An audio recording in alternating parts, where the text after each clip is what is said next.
हरे राम राम राम हरे हरे, हरे कृष्ण कृष्ण कृष्ण हरे हरे।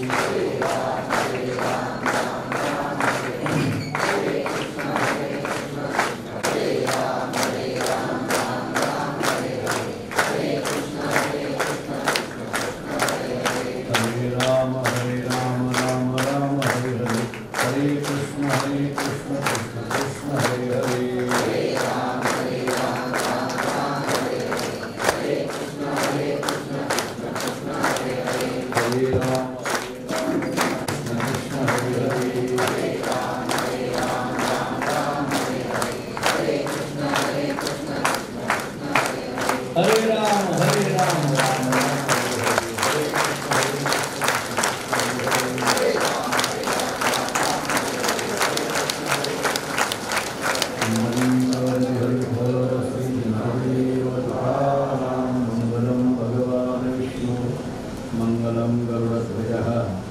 मंगलम पुंडरीकाक्षो मंगलाय तनोहरि, येनी पंढरी सारिका सर्वटी विख्यातः बोधः। या श्री संत सद्गुरु ही संत मंडळी सुखी असो। पवित्र भूमी मंगलवेढा नगरी मातोश्री निलाई आईसाहेब यांच्या पुण्यस्मरणानिमित्त सुरू असणारी धनुश्री प्रवचनमाला, या प्रवचनमालेतील या वर्षीच्या 4थ्या सत्राला आज आपण आरंभ करतो आहोत। संत नामदेव महाराजांचं पसायदान म्हणून वारकरी संप्रदायामध्ये ज्या अभंगाकडे पाहिलं जातं त्या अभंगावर चिंतन गेल्या 3 दिवसापासून आपण करत आहोत। अकल्प आयुष्य भावे तया कोळा, माझ्या सकळा हरीच्या दासा, कल्पनेची बाधा नको कोणी काळी, ही संत मंडळी सुखी असो। या अभंगाचा विचार करत असताना आपण पहिल्या दिवशी असा विचार करून आलो की वारकरी संप्रदायामध्ये नामदेवरायांनी पांडुरंगाकडे ही प्रार्थना केली, की कशाच्या अंगाने प्रार्थना केली। मुळात प्रार्थना या शब्दाचा अर्थ काय असतो आणि मग त्या प्रार्थनेकरिता प्रार्थना करणारा, प्रार्थना ज्यांना केली जाते ते आणि प्रार्थना ज्यांच्याकरिता केली जाते ते, या सगळ्यांविषयीचा अधिकार काय आहे याचा विचार आपण पहिल्या दिवशी केला। ते केल्यानंतर मग अकल्प आयुष्य भावी तया कोळा म्हणत असताना इथला आयुष्य शब्दाचा विचार अकल्पाच्या दृष्टीने जो केला तो अकल्प म्हणजे नेमकं काय याचा विचार आपण केला। कल्पापर्यंतचं आयुष्य हरिदासांना किंवा भगवत भक्ताला दे असं जे नामदेवराय पांडुरंगाकडे प्रार्थना करतात त्याच्यातलं कल्प म्हणजे नेमकं किती याचं गणित आपण पाहिलं। आणि ज्या हरिदासांकरिता नामदेवरायांनी हे पसायदान मागितलं ते हरिदास म्हणायचं तरी नेमकं कोणाला याच्या काही व्याख्या आपण बघितल्या। हरिदास या शब्दाची व्याख्या का करायची गरज पडली, कारण हरिदास म्हणून घेणं, संत म्हणून घेणं, साधू म्हणून घेणं, सद्गुरू म्हणून घेणं, सज्जन म्हणून घेणं हे जरी सोपं असलं तरी ते संतत्व, सद्गुरुत्व, साधुत्व अंगामध्ये येणं फार कठीण आहे।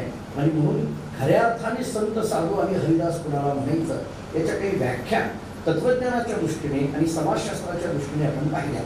ते पाहिल्यानंतर कालच्या दिवशी आपण असं पाहत होतो की नामदेवांनी जेव्हा पांडुरंगाला सांगितलं की देवा आयुष्य दे, कल्पापर्यंतच दे, परंतु आयुष्य भरपूर आल्यानंतर कल्पनेची बाधा निर्माण होण्याची शक्यता आहे आणि म्हणून कल्पनेची बाधा न हो कोणी काळी म्हणत असताना इथला कल्पना शब्दाचा अर्थ नेमकं काय याचे काही 2-3 अर्थ मला माझ्या बुद्धीला जसे स्मरतात तशा पद्धतीने मी आपल्या समोर काल मांडले। न हो कोणी काही म्हणत असताना कोणत्याही काळामध्ये कल्पनेची बाधा होऊ नये हे सांगण्यामध्ये नेमकं तो काळ कोणता घ्यायचा आहे याचा विचार आपण काल केला।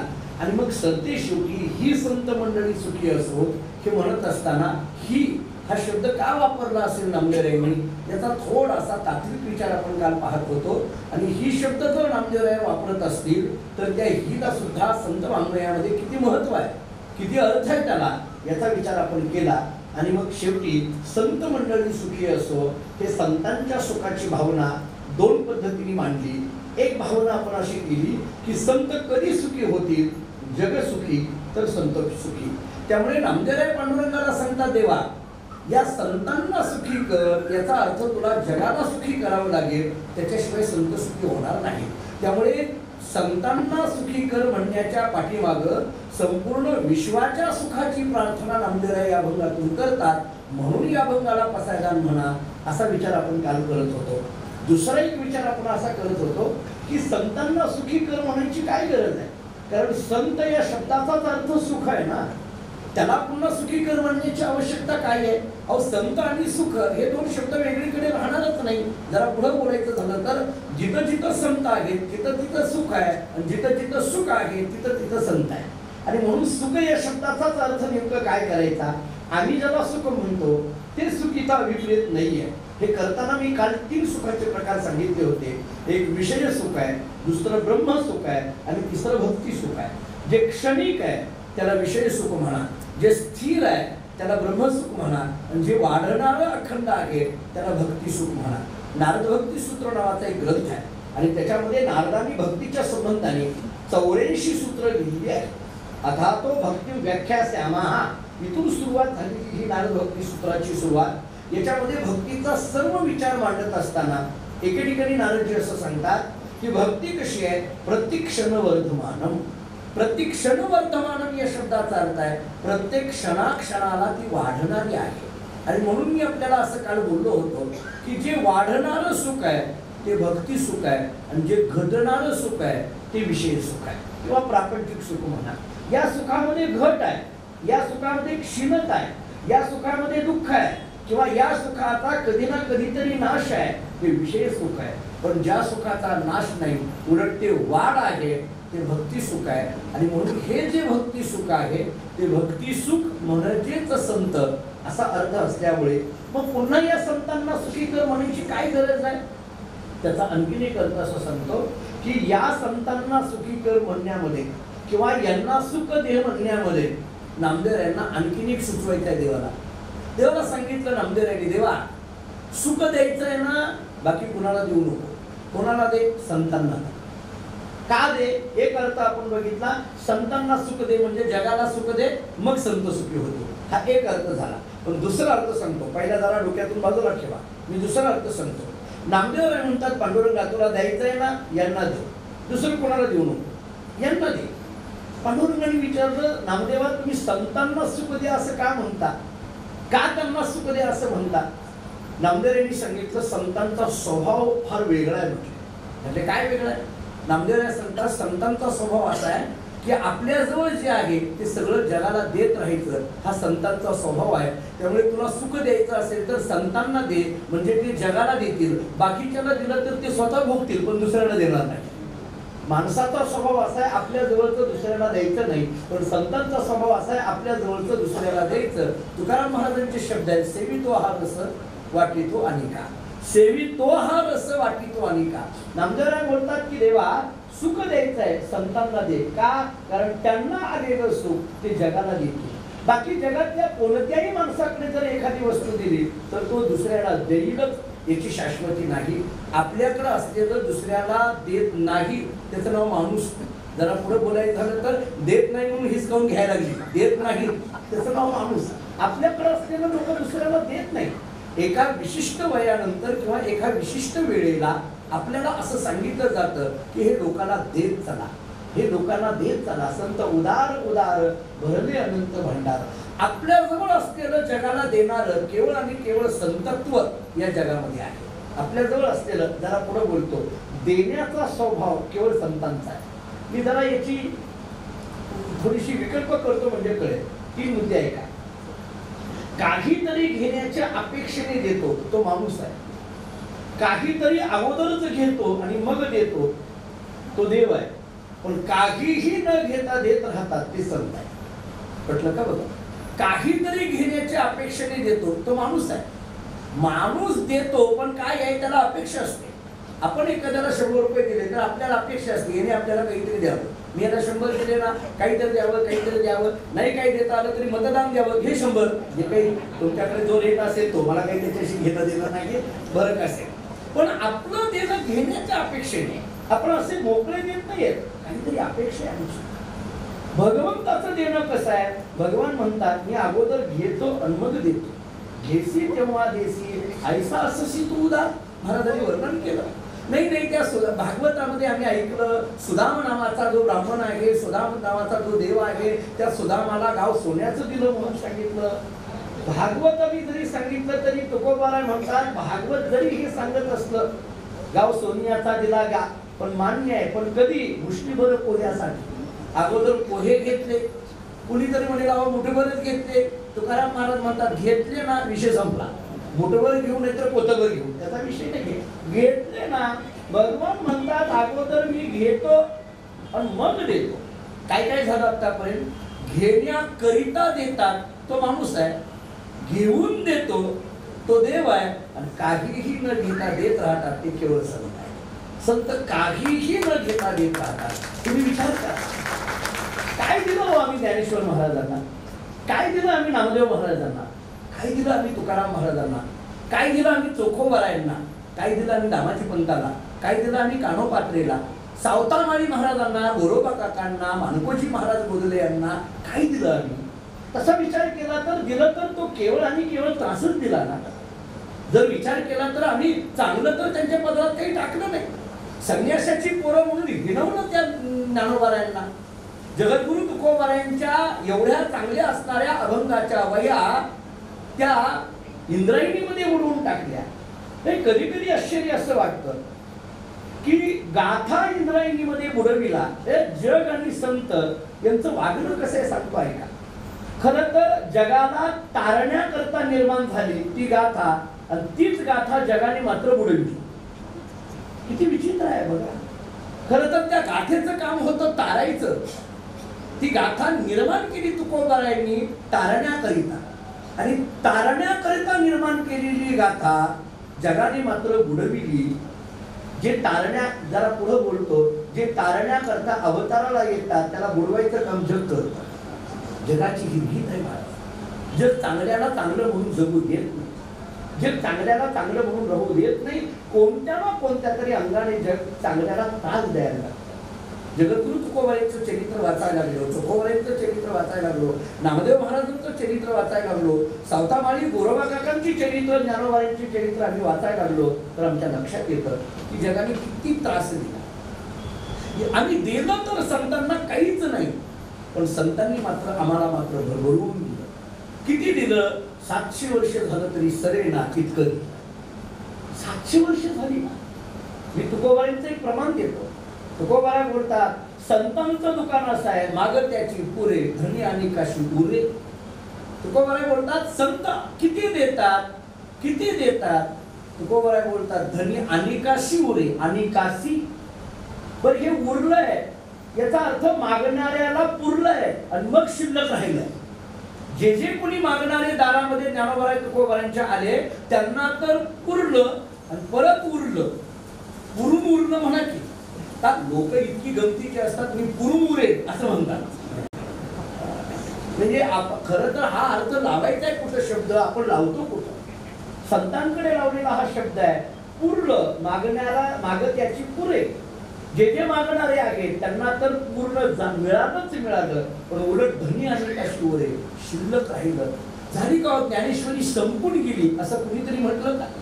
गाथा संपला असं कोणतरी म्हणायला तयार आहे का? आजही गाथा प्रत्येकाला काही ना काही देत राहते. कोणी असेल, बरं जाऊ द्या, आपण कधीतरी वाचतो आपल्याला देत राहते. जे रोज वाचणारे आहेत ते म्हणतात आणखी रोजच देते. गाथा रोज त्यांना काही ना काहीतरी देते. जगद्गुरु तुकोबारायांचा एक शब्द रोज काहीतरी त्यांना देतोय. एक अक्षर तुकोबारायांचं रोज गाथा वाचणाऱ्याला काही ना काहीतरी देत राहत आहे. आणि म्हणून देण्याचा स्वभाव संतांचा असल्यामुळे नामदेव सांगतात, पांडुरंगा सुख द्यायचं आहे ना संतांना दे. का? कारण त्यांना मिळालेलं सुख ते जगाला देतील. त्यामुळे ही संत मंडळी सुखी असो. मी दोन अर्थाने बोललो. एक तर जगाला सुखी ठेव म्हणून ही तर संत सुखी होतील, म्हणून ही संत मंडळी सुखी असो. आणि दुसरा, संतांना सुख दे. का? कारण जगाला सुख देण्याचं सामर्थ्य केवळ संतांमध्ये आहे, म्हणून ही संत मंडळी सुखी असो. तुम्हाला जो योग्य वाटतो तो अर्थ लावून घ्या, पण दोन्ही अर्थाने अभंग पद्धतीने आपल्याला या प्रमाणाकडे पाहता येण्यासारखं आहे. कल्पनेची बाधा न हो कोणे काळी, ही संत मंडळी सुखी असो, या संतांना सुखी कर. नामदेवांनी हे मागणं मागितलं. भगवान पांडुरंगाने ते ऐकलं आणि ऐकल्यानंतर पांडुरंगाने नामदेवरायाकडे बघितलं, नामदेवरायांना विचारलं, नामदेवा अरे मी माग म्हटल्यानंतर एका एका शब्दामध्ये किती व्यापक मागणं आहे हे आता लक्षात आलं. म्हणजे शब्द लहान आहे पण त्याच्या पाठीमागच्या भूमिका महान आहे. आयुष्य दे असं म्हणत असताना ते कल्पापर्यंतच म्हणताना हे कल्प म्हणजे काय, अमुक तमुक इतक्या गणितामध्ये मी गेलो. पांडुरंगांनी सांगितलं तुझ्याकडे असलेले शब्द लहान आहेत पण त्याचे अर्थ मात्र गहन आहेत. संतांचे शब्द लहान असतात पण त्याच्यातले अर्थ मात्र गहन असतात. जरा पुढे बोलतो, संत बोलताना फार कमी बोलतात पण ते फार मुद्द्याचं आणि अर्थ गर्भित बोलतात. आपलं बोलणं पुष्कळ असतं पण त्याच्यातून अर्थ काहीच नसतो. ज्ञानोबांच्या शब्दात बोलायचं झालं तर अनंत वाचाळ बरळते बरं 2 तास गप्पा मारतील पण काय त्याच्यातून निष्पन्न काहीच होणार नाही. एखाद्याला विचारलं कुठे गेला होता, बसलो होतो चर्चा करत. काय चर्चा, अहो 2 तास चर्चा केली, 2 तास गप्पा मारल्या. काय गप्पा मारल्या, उभे इकडल्या तिकडल्या. लोक बोलतात म्हणतात उभे इकडल्या तिकडल्या, याचा अर्थ त्याचा काही अर्थ नाही, कशाचा कशाला संबंध नाही. अशा चर्चा आपल्याकडून होतात. पण ज्ञानोबा नामदेवराय तुकोबारायांचे शब्द लहान आहे पण त्याच्या पाठीमागचे अर्थ मात्र मोठे. मागणं किती लहान आहे, शब्द दिसताना आम्हाला दिसतोय आयुष्य दे, पण ते कल्पापर्यंतचं आयुष्य म्हणण्यामध्ये किती आयुष्याचं गणित मोठं आहे ते आपल्या लक्षात येतं. नामदेवांनी बोलताना सांगितलं देवा सुख दे. हा सुख दे शब्द आम्हाला साधा सोपा वाटायला लागतो, रोजच्या प्रचलित अशा पद्धतीचा वाटायला लागतो. पण या सुखाच्या पाठीमागं इतके सगळे कंगोरे आहेत हे आपल्या आज लक्षात येऊ लागलं की हे सुख दे म्हणून नामदेवराय गप्प बसत नाहीत. देवाला उलट वेगवेगळ्या पद्धतीने या सुखाच्या भूमिका नामदेवरायांनी देवाला पटवून दिल्या. सत्यशेवटी देवाने विचारलं नामदेवा झालं ना आता, माणूस मागून मागून मागतो ते सुख मागत असतो. कोणाकडेही माणूस गेला की म्हणतो बस काही नाही सुख द्या. आम्ही तर काही काही आम्हाला घरी घेऊन जातात आणि म्हणतात महाराज आशीर्वाद द्या. मी म्हटलं आता तुम्हाला काय आशीर्वाद द्यायचा, काही नाही सुख असावं एवढाच आशीर्वाद द्या, बाकी सगळं आहे सुख असावं एवढाच आशीर्वाद द्या. सुखाची मागणी केली जाते. याचा अर्थ सुखाच्या पुढं काहीही मागायचं शिल्लक राहत नाही. एरवी माणसाची धडपड जी चालली ती सुखाकरता चालली आहे. प्रयत्न जो चालला तो सुखाकरता चाललाय. आम्हाला जी अपेक्षा आहे ती सुखाची आहे. ठीक आहे, मग ते सुखच मागितलं ना नामदेवा तुम्ही, झालं संपलं ना, आता पुढं काही नाही ना. नामदेवांनी सांगितलं नाही नाही देवा याच्या पुढचं मागणं फार महत्वाचं आहे. मला असं वाटतं की नामदेव यांच्या या मागणीचे टप्पे सुद्धा किती महत्वाचे बघा. नामदेव अगोदर आयुष्य मागतात, त्याच्यानंतर सुख मागतात आणि त्याच्या पुढे बोलताना नामदेव बोलतात देवा सुख दिलं रे तू देशीलही, तुझ्या जवळ आल्यानंतर सुख मिळणारही आहे, पण याच्यात एक मला सूक्ष्म पद्धतीची सावधगिरी बाळगायची आहे. सावधगिरी हा शब्द मुद्दाम वापरतो. इतकं सगळं चांगलं घडलं, ज्यावेळेस आपल्याकडून चांगलं घडायला लागतं तेव्हा माणसाने सावध असलं पाहिजे. समाजशास्त्र काय सांगतं बघा, समाजशास्त्र असं सांगतं ज्यावेळेस तुम्ही जगाला काही चांगलं कार्य करत असता तेव्हा तुम्ही स्वतःला प्रत्येक वेळेस सावध ठेवलं पाहिजे. तुम्हाला काम करायचंय ना समाजात, मग तुम्ही सावध राहिलं पाहिजे. मी आपल्याला अभंग देतो या संबंधाने. नामदेवांनी सांगितलं देवा सुख दिलं पण याच्यामध्ये मला एक सावधगिरीचा इशारा तुला द्यायचा आहे आणि त्या सावधगिरीच्या दृष्टीने तुला बोलायचं आहे की आता एक काम कर, हे सुख दिल्यानंतर आणखीन एक सूक्ष्म मागणी मला करायची आहे. अहंकाराचा वारा न लागो राजसा माझ्या विष्णुदासा भाविका. नामदेव नेमकं या तिसऱ्या चरणामध्ये या दुसऱ्या चरणातून कसं जातात मला जे भावनेला विचार आहे तेवढा सांगतो. नामदेव सांगतात देवा सुख आलं पण या सुखामध्ये थोडं सावधगिरीचं तिसरं मागणं आहे. कारण अहंकाराचा वारा न लागू राजेसा म्हणताना याच्यामध्ये अहंकार निर्माण होण्याची शक्यता आहे, विकार निर्माण होण्याची शक्यता आहे.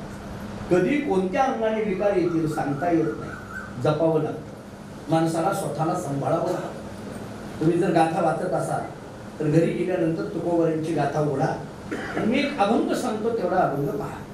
थोडा अभंग साधक अवस्थेच्या दृष्टीने महत्वाचा आहे पण आपल्या व्यावहारिक जीवनामध्ये सुद्धा अनेक वेळेला तो लागू पडतो असा तो अभंग आहे. तुकाराम महाराजांचा अभंग असा आहे.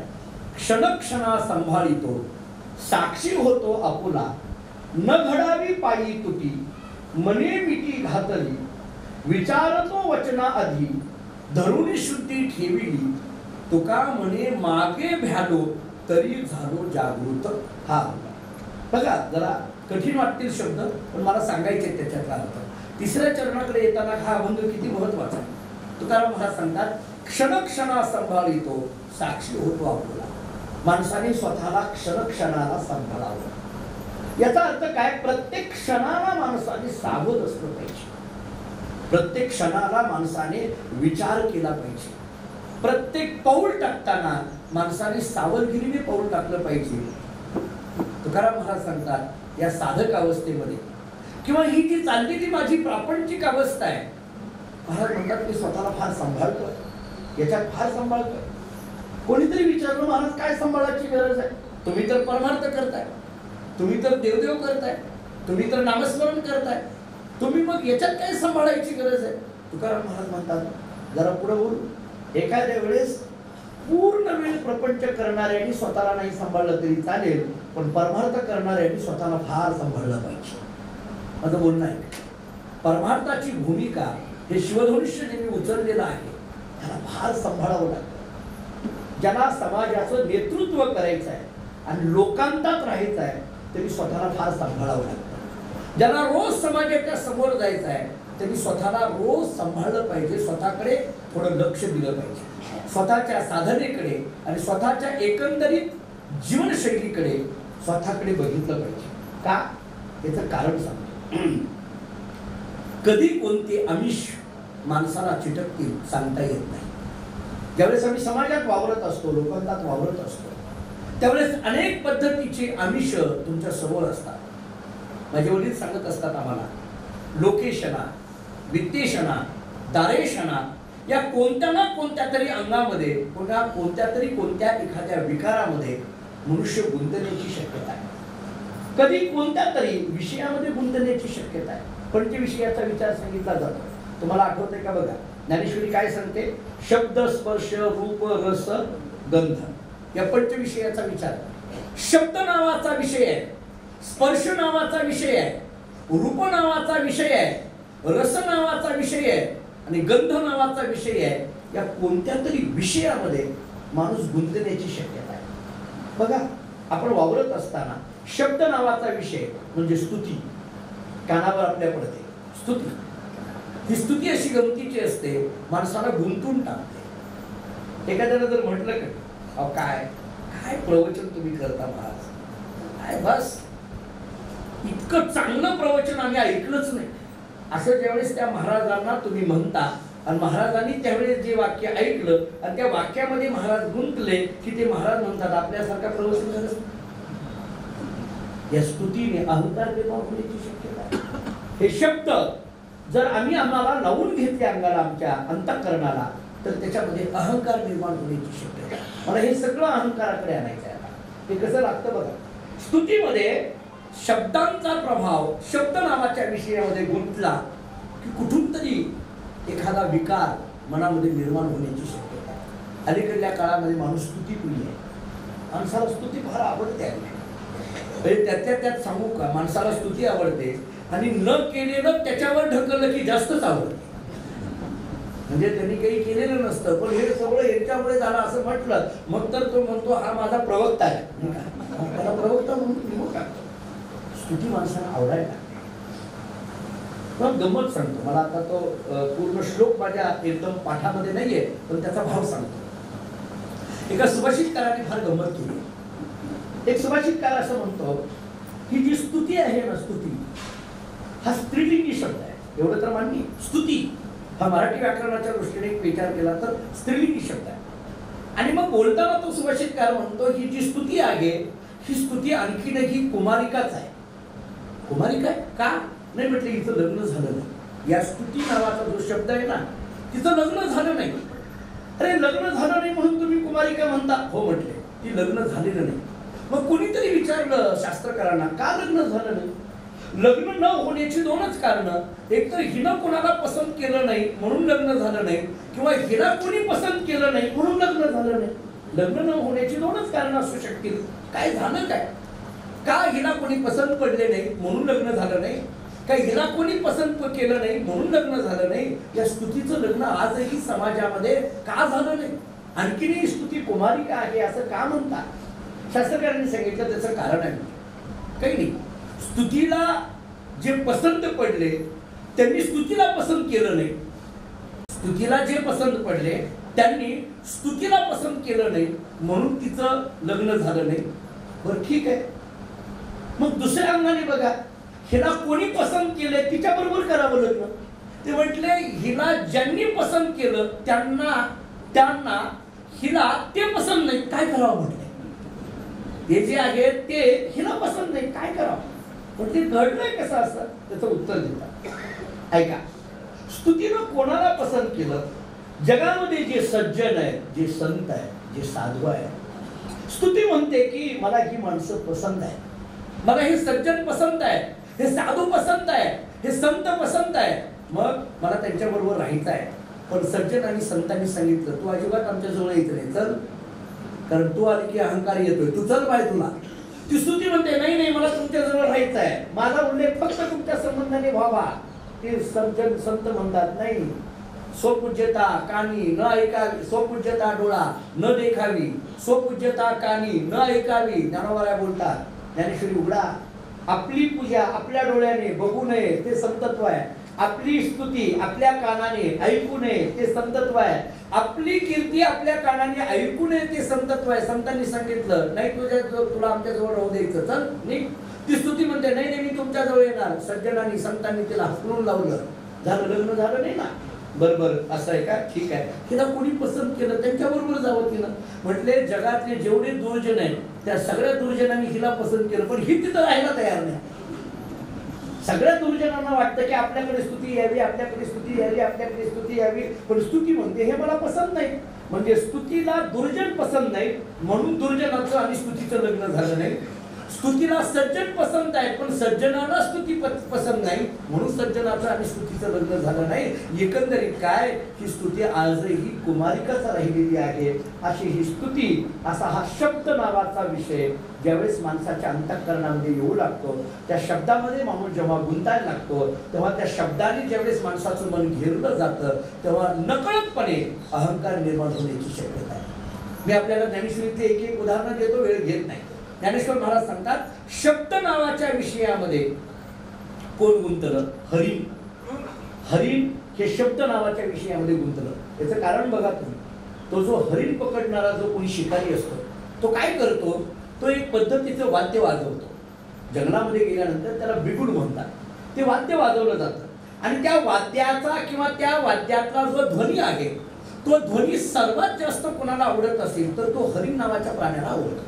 आणि मग तो हरिण त्या ध्वनीच्या किंवा त्या नादाच्या किंवा त्या शब्दाच्या अनुषंगाने धावत धावत धावत शिकाऱ्याच्या जवळ येतं. एरवी हरिण माणूस जरी बघितला तरी कोसो दूर पळणारं हरिण, एखादा कुठं ना कुठं आपण माणसाला दिसू नये अशी स्थिती असणारं हरिण, पण त्या बिगुलाच्या नामत्या ध्वनीच्या आवाजाने मात्र त्या पारध्याच्या किंवा त्या शिकाऱ्याच्या जवळ ते हरिण जातं आणि ते ऐकत असताना नकळत त्याच्या अंगावर जाळं पडतं, नव्हे ते अडकतं, नव्हे त्याला आता ओढून घेऊन जात असतात.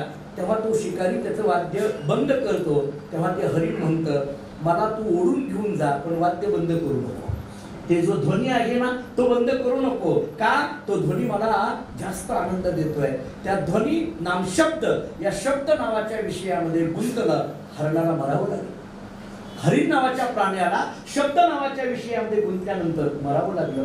ज्ञानोबा पुढे बोलतात, स्पर्श नावाच्या विषयामध्ये हत्ती गुंतला, त्याला मरावं लागलं.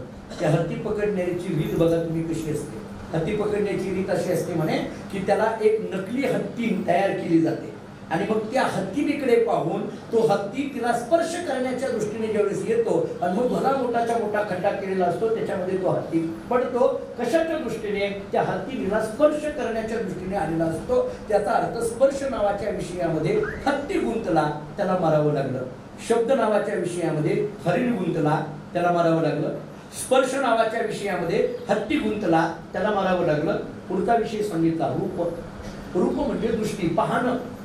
म्हणजे कीटक असतो, पतंग असतो, तो जो किडा असतो त्याला ती ज्योत ती जी ज्योत आहे दिव्याची असेल कशाची ती फार आवडते आणि तो कीटक ते ज्योतीकडे पाहण्याकरता त्या रूपावर अशी धाव घेतो आणि त्या अग्नीमध्ये स्वतःला समर्पित करून टाकतो. म्हणजे रूप नावाच्या विषयामध्ये तो कीटक गुंतला, त्याला मरावं लागलं.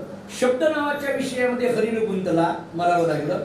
स्पर्श नावाच्या विषयामध्ये हत्ती गुंतला, मरावं लागलं. रूप नावाच्या विषयामध्ये कीटक गुंतला, मरावं लागलं.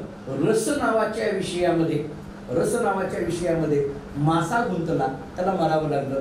तो रस ग्रहण करणार आहे. की आपल्याकडे जी पद्धत असते मासे पकडण्याची, त्याला काय म्हणतो? बरं तुम्ही सांगितलं. अंतरीचे 10वी स्वभावे बाहेर कुठंतरी प्रयत्न केलेले असतात, ते प्रवचनात खुले होतात असं.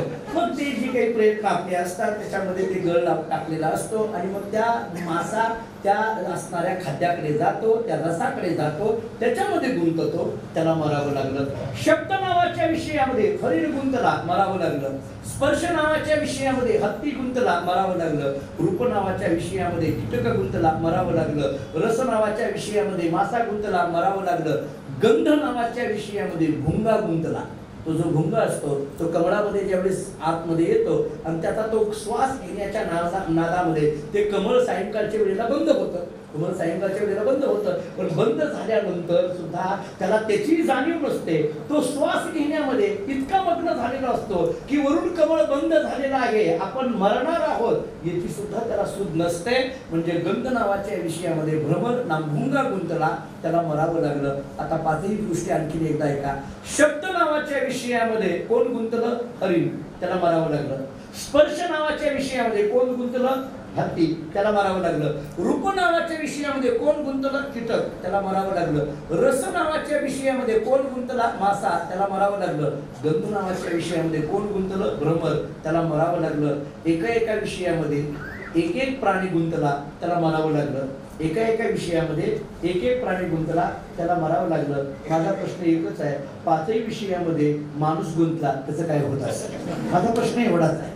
आम्ही पाचही विषयात गुंतलो ना, आम्हाला शब्दही पाहिजे, आम्हाला स्पर्शही पाहिजे, आम्हाला रूपही पाहिजे, आम्हाला रसही पाहिजे, आम्हाला गंधही पाहिजे, आम्हाला आमची दृष्टी आमचा हात हा स्पर्शाकरता असुसलेला आहे, आमचे कान हे शब्दाकरता असुसलेले आहेत, आमचे डोळे हे रूपाकरता असुसलेले आहेत, आमची जीभ ही रसाकरता असुसलेली आहे, आमचं नाक हे गंधाकरता असुसलेलं आहे. आणि मग या पंच इंद्रिय या पंच विषयामध्ये गुंतलेली असतील तर पाचही विषयामध्ये अडकणारा माणसाचं काय होत असेल याचा विचार करता येण्यासारखा आहे. आणि म्हणून ही विषय माणसाला मारणारे ज्ञानोबा चिंतन करतात. जे तो विषयांची दाट झाली माझी काम क्रोधांची सांकडी चुकावून आला पहाडी सद्वासनी. ज्ञानोबा किती गोड चिंतन करतात पहा. मी त्याच्याकरता तुम्हाला एक तुकोबऱ्यांची विरहणी देतो म्हणजे कळेल. विरहिणी आहे तुकोबऱ्यांची, म्हणजे एका गोपिकेने भगवान श्रीकृष्ण परमात्म्याच्या विरहामध्ये गायलेली ती विरहिणी आहे.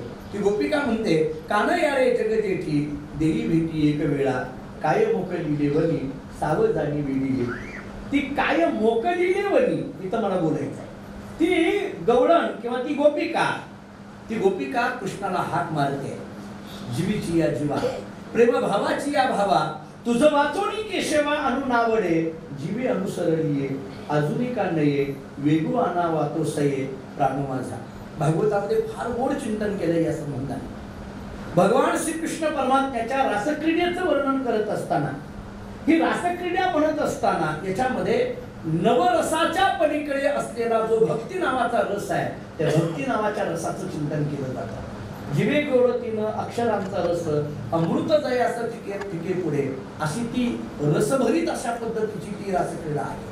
त्यामुळे भगवंताचं रासक्रीडेचं वर्णन केलं जातं. जेव्हा सर्व गोपिकांबरोबर प्रत्येक गोपिकेबरोबर श्रीकृष्ण परमात्मा आहे, प्रत्येक गोपिकेबरोबर नृत्य करताना कृष्ण परमात्मा आहे, इथपर्यंत ठीक आहे. हो, इथपर्यंत ठीक आहे. तुमच्या ज्या सगळ्या गोपिका होत्या ना, त्या गोपिकांच्या मनामध्ये एक अहंकार निर्माण झाला. काय? माझ्याबरोबरच कृष्ण आहे, माझ्याबरोबरच कृष्ण आहे, माझ्याबरोबरच कृष्ण आहे. भगवान म्हणतात मला सगळं चालतं, फक्त अहंकार चालत नाही. मी सगळं सहन करतो, फक्त मला अहंकार सहन होत नाही.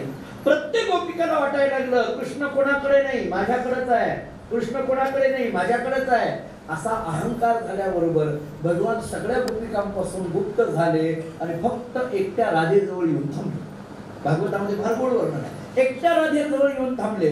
राधेला एकटीला घेऊन निघाले. तुम्ही जर वृंदावनामध्ये कधी गेलात तर मधुबन दाखवलेलं आहे तिथं. त्या मधुबनाकडे ते भगवान श्रीकृष्ण परमात्मा राधेला घेऊन निघाले. सगळ्या गोपिका म्हणायला लागले, अरे आत्ता कृष्ण होता, कुठं गेला? कृष्णाला शोधा. सगळ्या गोपिका इकडं तिकडं शोधायला लागल्या, कुठेही कृष्ण दिसेना. भगवान राधेला घेऊन एकटेच मधुबनामध्ये गेले आणि मधुबनामध्ये राधेच्या बरोबर चालायला लागले. चालायला लागल्यानंतर थोडंसं दूर गेल्यानंतर राधेने सांगितलं, कृष्णा माझे पाय दुखायला लागलेत फार म्हटले. सगळ्या गोपिकांना सोडून मला एकटीला घेऊन तू निघालास, माझ्यावर तुझं फार प्रेम आहे लक्षात आलं, माझे पाय फार दुखायला लागले, कुठपर्यंत आणखीन चालायचं? भगवंतांनी सांगितलं काही हरकत नाही राधे, तुझे पाय दुखायला लागले ना, मी तुला खांद्यावर घेतो. आणि मग भगवंतांनी राधेला खांद्यावर घेतलं. भगवान म्हणतात, माझ्या भक्ताला माझ्या खांद्यावर, माझ्या पाठीवर, माझ्या डोक्यावर घ्यायला मला कसलीही लाज वाटत नाही. मी ते ओझं अगदी आनंदाने सहन करेन. राधेला खांद्यावर घेतलं आणि निघायला लागले. निघायला लागल्याबरोबर थोडंसं दूर गेल्यानंतर आता खांद्यावर बसल्यामुळे राधेला वाटायला लागलं, सगळ्या गोपिकांना सोडलं या कृष्णाने, मला एकटीला घेतलं, मला एकटीला, माझ्या एकटीवर त्याचं प्रेम आहे. हा अहंकार निर्माण झाला. त्याला कारण सांगू का? हा अहंकार का निर्माण झाला? खुर्चीवर बसला, दुसरं काही नाही हो. खांद्यावर बसला काय, खुर्चीवर बसला काय, बाकी काय असतंय मला? हा अहंकार निर्माण झाला. मला एकटीला फक्त घेतलंय, याचा अर्थ सगळ्या गोपिकांबद्दल त्याला फार प्रेम नाहीये, माझ्या एकटीबद्दल आहे. मी सांगेल तसं तो ऐकतोय, माझ्या एकटीबद्दलच त्याला अंतःकरणात प्रेम आहे. भगवान म्हणायला लागले, अरे अरे मला वाटलं होतं की राधा तरी कमीत कमी याच्यातून बाजूला पडेल. भगवान म्हटले, राधे मनातल्या मनात खाली होते ना, माझा नियम आहे, अहंकार आला की मी निघून जाणार. सगळ्या गोपिकांपासून मी निघून गेलो का?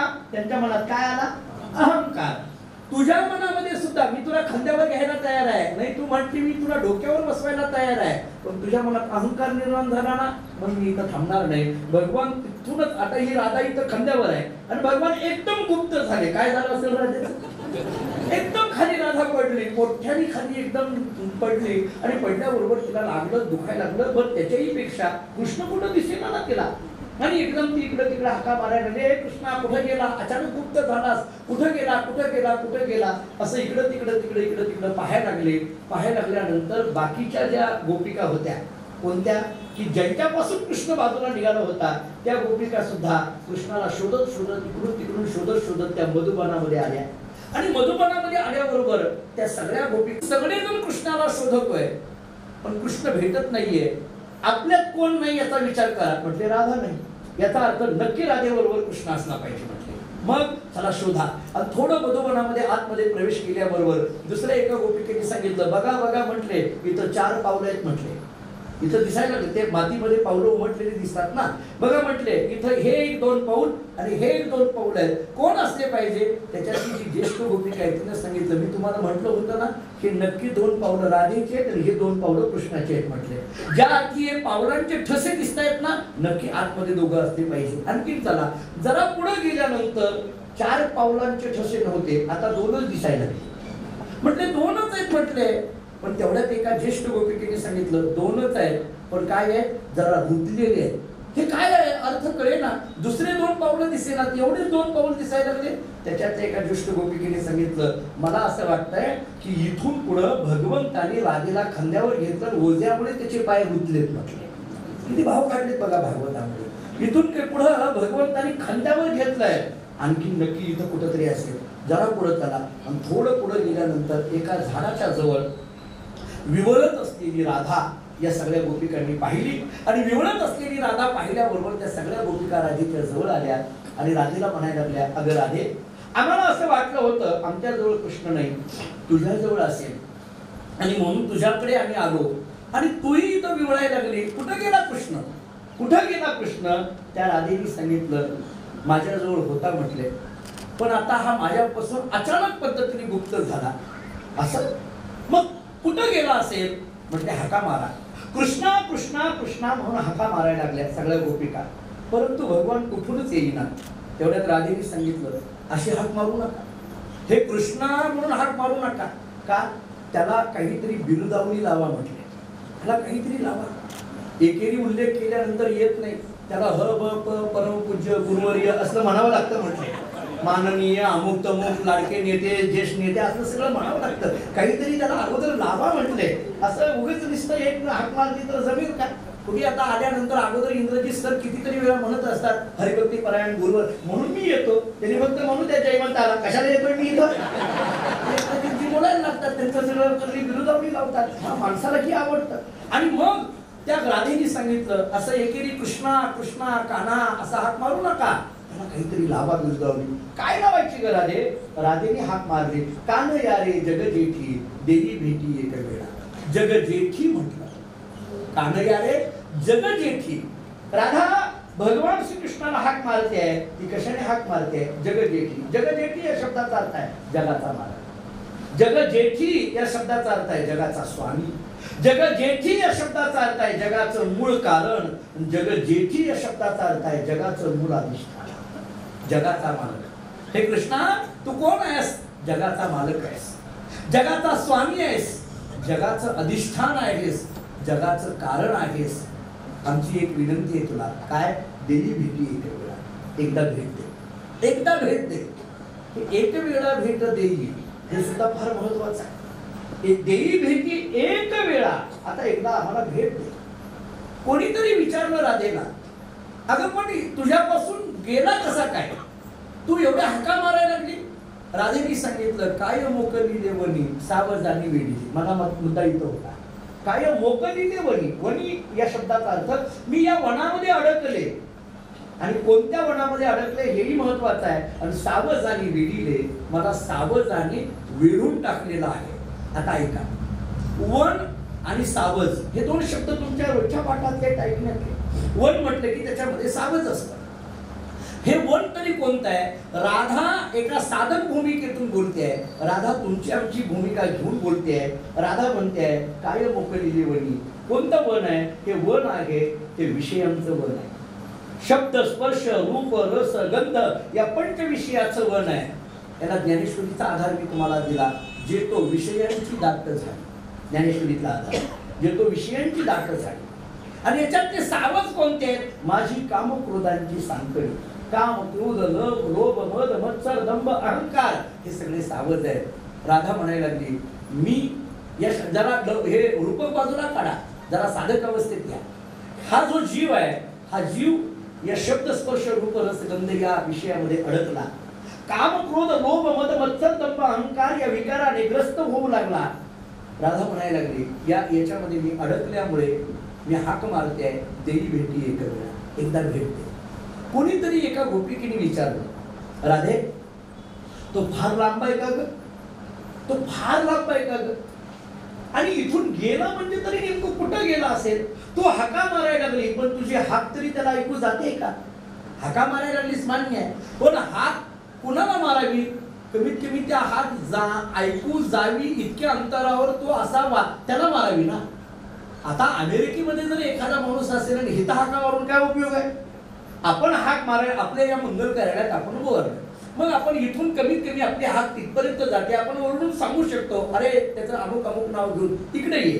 हाक आवाज तिथपर्यंत जाईल ना. मग तू म्हणते कृष्णाला ये, हाका मारायला लागलीस, पण कृष्ण जवळ आहे का? तो इथं आहे का? तुझ्या हात तिथपर्यंत जाईल का? राधेने इतकं गोड वर्णन केलं. तुकोबरायांचा अभंग आहे बरं का, घरी गेल्यानंतर आवर्जून बोलून बघा. तुकोबरायांनी त्या राधेच्या मुखातला शब्द सांगितला. राधा म्हणायला लागली, अगं गोपिकेनं तुम्हाला काय सांगू, येतवरी होता संग अंगे अंग लपविले. येतवरी होता संग, अगं आतापर्यंत तो माझ्या बरोबरच होता, माझ्या बरोबरच होता, माझ्या संगतीमध्ये होता, माझ्या सहवासामध्ये आतापर्यंत होता.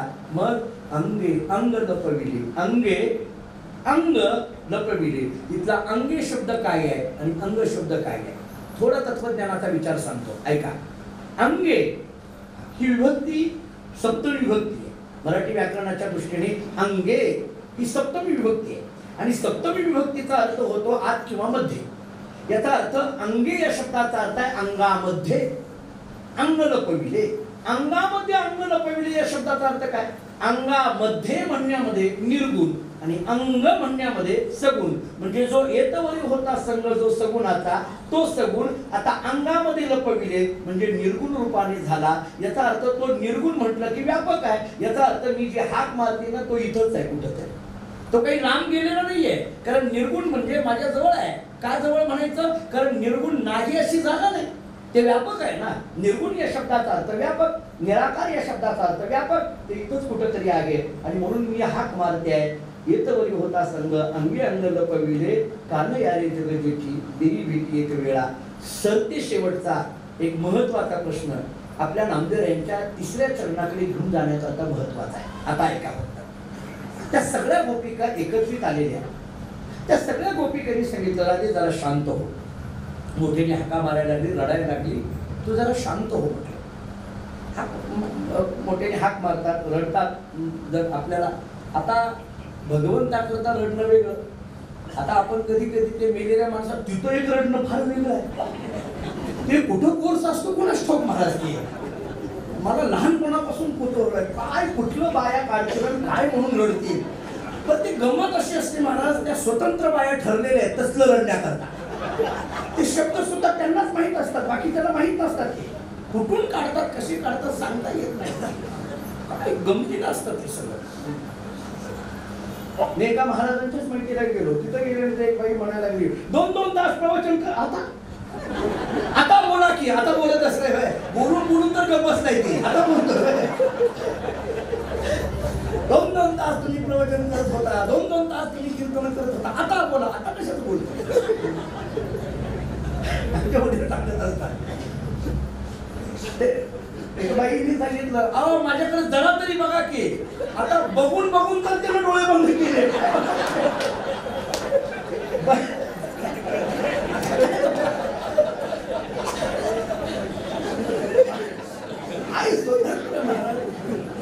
कसलं रडणं असतं कोणास ठाऊक काय असतं. जाऊ दे,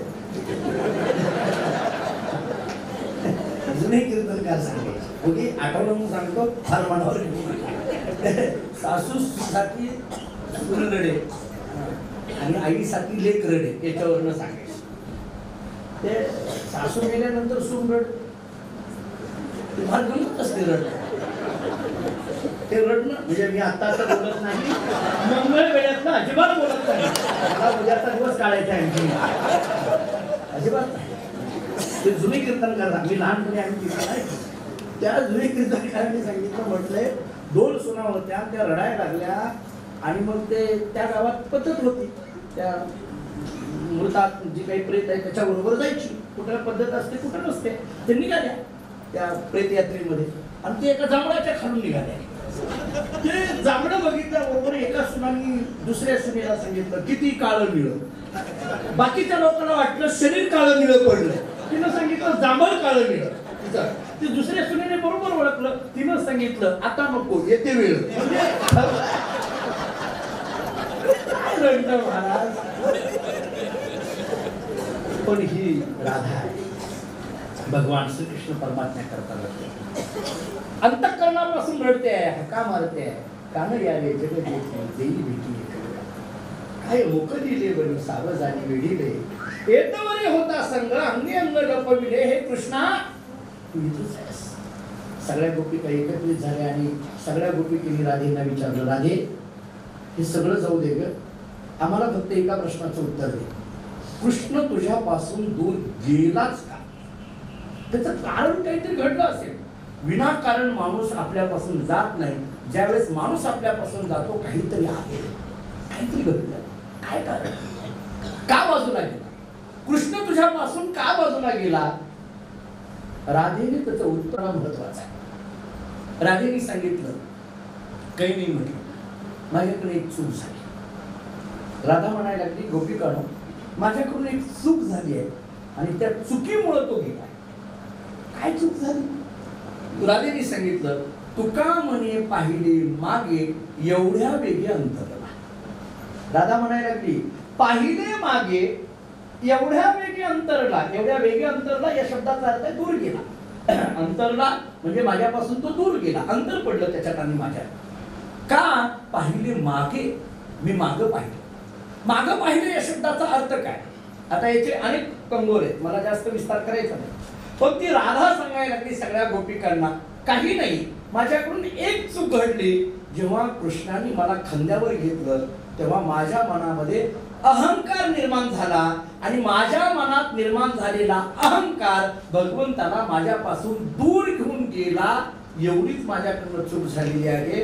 नामदेवराय सांगतात एवढी चूक किती महागात पडते म्हणून देवा विनंती आहे अहंकाराचा वारा न लागू राहायचा. एवढीच चूक आम्हाला वाटायला लागली, एवढीच चूक.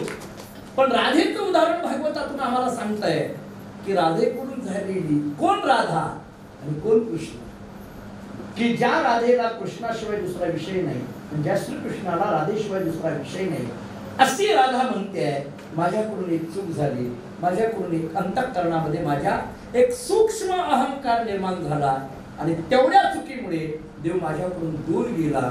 आणि म्हणून नामदेवराय सांगतात देवा आता आम्हाला एक विनंती आहे, का तू सुख दिलंस, सुख दिलंस, पण या सुखामध्ये अहंकार निर्माण होण्याची शक्यता आहे. कोणीतरी विचारलं होईल अहंकार, काय अडचण आहे? नाही, अहंकार निर्माण होईल अडचण काही नाही, पण तू जो आमच्या जवळ आहे ना तो आमच्यापासून दूर जातोय एवढीच अडचण आहे. अहंकार निर्माण झाला की तो आमच्यापासून दूर जातोय, परमात्मा आमच्यापासून दूर जातोय आणि तो अहंकार आमचं घर पूर्णपणे भरून टाकतोय. आणि म्हणून नामदेवरायांनी इतका व्यापक विचार सांगितला देवाजवळ, देवा अहंकाराचा वारा न लागू राजेसा. आता मला असा प्रश्न विचारायचा आहे, हा अहंकार म्हणजे नेमकं काय? ज्या अहंकाराचा वारा न लागू राजेसा म्हणतात तो अहंकार, अहंकार या शब्दाचा तरी अर्थ काय? हा अहंकार असा गमतीचा आहे, तो कुठून कधी कोणत्या पद्धतीने आतमध्ये येईल सांगता येत नाही. अहंकार या विकारांमध्ये जर विचार केला तो कधी निर्माण होईल, कोणत्याही क्षणी निर्माण होईल. म्हणून मगाशी मी जो अभंग सांगितला, क्षणक्षणा सांभाळी तो साक्षी होतो आपुला, न घडावी पायी तुटी मनी मिठी घातली. अहो भल्या भल्या माणसांना अहंकाराने ग्रस्त केलं, सामान्याचं काय होऊन बसतं? अनेकांना या अहंकाराने ग्रस्त केलं. ज्या नामदेवरायांच्या अभंगावर आपण बोलतो आहोत त्या नामदेवरायांचं चरित्र तर काही याच्यापेक्षा वेगळं आहे का? नामदेवरायांना निर्माण झालेला अहंकार सुद्धा चिंतन करण्यासारखा आहे.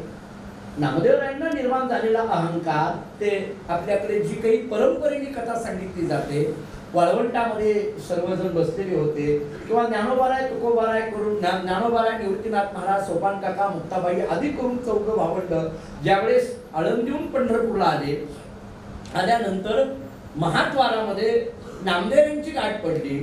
आपल्याकडे एक नियम आहे, आपण पंढरपूरच्या नजीकची मंडळी आहोत. आपला संप्रदायाचा नियम आहे, पंढरीच्या लोकांनाही अभिमान, पाया पडे जन एकमेका. आपण एकमेकाच्या पाया पडायचं. नामदेवांना बघितल्याबरोबर निवृत्तीनाथ महाराज पाया पडतात, ज्ञानेश्वर महाराज पाया पडतात, सोपान काका पाया पडतात. नामदेव महाराज मात्र कोणाच्याच पाया पडत नाही. हे मुक्ताबाईंनी हेरलं आणि मुक्ताबाई पायाच पडत नाही नामदेवाच्या. ते निवृत्तीनाथ महाराजांनी सांगितलं अगं मुक्ते पाया पडणार, पाया पडणार. मुक्ताबाईंनी सांगितलं दादा मी मगापासून पाहते तुम्ही सगळेजण यांच्या पाया पडताय, पण हा नामदेव कोणाच्याच पाया पडत नाही. तुम्ही सगळेजण यांच्या पाया पडताय, हा नामदेव मात्र कोणाच्याच पाया पडत नाही. पंढरीच्या लोकांनाही अभिमान, पाया पडे जन एकमेका का एक एका. एकमेकाच्या पाया पडायचं ना, ते कोणाच्याच पडत नाही. तुम्ही पडताय, यांना काय झालं न पडायला? ज्ञानोबारांनी हळूच मुक्ताबाईला कानात सांगितलं की पंढरपूरची तशीच असतात, माझ्याकडे बघू नका. अगं ज्ञानोबारांनी फार गोड समजावून सांगितलं. ज्ञानोबारांनी सांगितलं मुक्ता आपण नामदेवांच्या पाया पडतो का? ते पडत नाहीत कोणाच्या. ज्ञानोबारांनी सांगितलं ते प्रश्न विचारायचे, पण काय यांच्या पाया पडायचं? इतकं गोड उत्तर दिलं ज्ञानोबारांनी. हे बघ आपण आळंदीहून पंढरपूरला आषाढी कार्तिकेलाच येतो, कधीतरीच आपल्याला दर्शन होतं. रोज आपल्याला पांडुरंगाचं दर्शन नाहीये. पण हे नामदेव महाराज पंढरपुरात आहे, सकाळी काकड्यापासून रात्री शेजारतीपर्यंत देवाच्या जवळ आहे. रोज यांना पांडुरंगाचा सहवास आहे, म्हणून आपण यांच्या पाया पडायचं. आपल्याला केव्हा तरी भेट आहे, पण यांना रोज आहे ना, रोज आहेत हे त्यांच्या जवळ. किती भाग्यवान आहेत म्हणते नामदेव, म्हणून पाया पडायचं. एवढं ज्ञानोबारांनी समजावून सांगितल्यानंतर मुक्ताबाईंनी गप्प बसावं का नाही? गप्प बसते, तिचं नाव कुठं मुक्ताबाई असते? जरा पुढे बोलतो, मुळात गप्प बसते तिचं नाव बाईच नसतं. म्हणजे हे नाही असं मनाला लावून घेऊ नका, पण ती काही गप्प असणार आहे का? मुक्ताबाई अशी स्पष्ट वक्ते महाराज. मुक्ताबाईंनी सांगितलं दादा रोज हे पांडुरंगाच्या शेजारी आहेत ना, म्हणून यांच्या पाया पडायचं ना. मग माझ्या एका प्रश्नाचं उत्तर द्या. अखंड दयाला देवाचा शेजार, कार्य अहंकार गेला नाही? मुक्ताबाईचा प्रश्न आहे. अखंड दयाला देवाचा शेजार, कार्य अहंकार गेला नाही. रोज देवाच्या शेजारी येत ना, मग आतापर्यंत त्यांचा अहंकार का गेला नाही? देवाच्या शेजारी तर म्हणायचं आणि अहंकारात राहायचं, हे असं कसं काय म्हटलं? याच्यापेक्षा देवाच्या शेजारी नसलेली बरी की. रोज जर देवाच्या शेजारी म्हणून घेता आणि अहंकारामध्ये राहता, याला काय अर्थ आहे का? मुक्ताबाईंनी स्पष्ट पद्धतीने बोलावं. सगळ्या संतांची पंढरपुरामध्ये चंद्रभागेच्या वाळवंटामध्ये मिटिंग भरली. मुक्ताबाईंनी गोरोबा काकांच्या हातात एक कापड दिलं, सांगितलं कोण कच्चं कोण पक्क बघा. ते सगळ्यांवर मारायला सुरुवात केली. कथा सगळ्यांना माहित आहे. नामदेव यांच्या जवळ आल्याबरोबर ते नामदेव यांना लागलं, टन दिशी ते ओरडायला लागले, पळायला लागले. सगळ्या त्या गोरोबा काकांनी सांगितलं हे कच्चं आहे. सगळे जण हसायला लागले, हे कच्चं आहे कच्चं आहे. का? याला देव कळाला नाही, देव कळाला नाही, देव भेटला नाही, देव समजला नाही. नामदेव यांना हे शब्द खटकायला लागले. देव कळाला नाही, देव भेटला नाही, देव समजला नाही. नामदेव यांनी विचार केला, देव माझ्या हातचं जेवतो. मी सकाळी काकड्याला आल्याशिवाय हा उठत नाही आणि मी मंदिरातून गेल्याशिवाय हा झोपत नाही. माझ्याशिवाय याची काळी हलत नाही आणि मला कळालं नाही म्हणतो. नामदेवराय धावत गेले देवाच्या जवळ. रांग दर्शनाची लागलेली होती. नामदेवराय धावत गेले, पांडुरंगाला म्हणाले, ए देवा उतर खाली, उतर खाली उतर. अनुतरच बोलू सगळं, उतर खाली. लोक पाया पडत आहेत. पांडुरंगाने पाहून न पाहिल्यासारखं केलं. ओके, बघून न बघितलं. पुन्हा पुन्हा नामदेव म्हणायला लागले, देव काही त्यांच्याकडे बघितला. नामदेवाला वाटायला लागलं, एरवी मला बघितलं की ये नामा नामा म्हणणारे मला बघितलं आता. अरे देवा झाले काय तुला? मी म्हणतो ना उतर खाली. पांडुरंगाने नामदेवाला सांगितलं, लोक पाया पडतेत, अशा गर्दीमध्ये मला तू आरोप बोलायला लागलाय. कमीत कमी माणसात तरी महाराज म्हणत सर. नाही, मी आमच्या घरच्यांना नाही असं एक तुम्हाला सांगतोय. कमीत कमी माणसात तरी आवाज बोलत जा, माणसात तरी अपमान करत जाऊ नको, माणसात तरी अरे तुरी बोलत जाऊ नको. अरे काय ते जाऊ दे सगळं, अरे तरी आवाज जावं. खाली उतर. म्हणजे का? खाली माझ्याबरोबर उतरायचं, वाळवंटात यायचं, त्या सगळ्या संतांना सांगायचं. ते सगळे संत म्हणतात मला देव कळाला नाही. बरं मग तू स्वतः माझ्याबरोबर यायचं, त्या सगळ्या संतांना सांगायचं, मी पांडुरंग आजपर्यंत जर कोणाला कळालेलो असेल तर तो फक्त नामदेवाला कळालो, बाकी कोणाला नाही. तू सांगायचं. तू सांगितलं की जरा ते बरोबर होतंय म्हटलंय, तू सांगायचं म्हटलं. पांडुरंगाने नामदेवाकडे पाहिलं आणि नामदेवाकडे पाहिलं. नामदेवाला सांगितलं, नामदेवा तुला खरं सांगू? म्हटले काय? काही नाही. ते जे सगळे संत म्हणतात ना तुला मी आणखी कळालो नाही, खरंच आहे म्हटले, तुला मी कळालोच नाही म्हटलं. नामदेवाने विचार केला, कालपर्यंत माझ्या बाजूने रात्री बदल, तेव्हापासून सवय आहे. आज कालपर्यंत माझ्या बाजूने बोलत होता, करेला पाहून येतो म्हणणारी शपथ घेऊन आले. अशी परिस्थिती काय करेला, कोण तुम्ही जाताय, कोण कोणाकडे समजेल.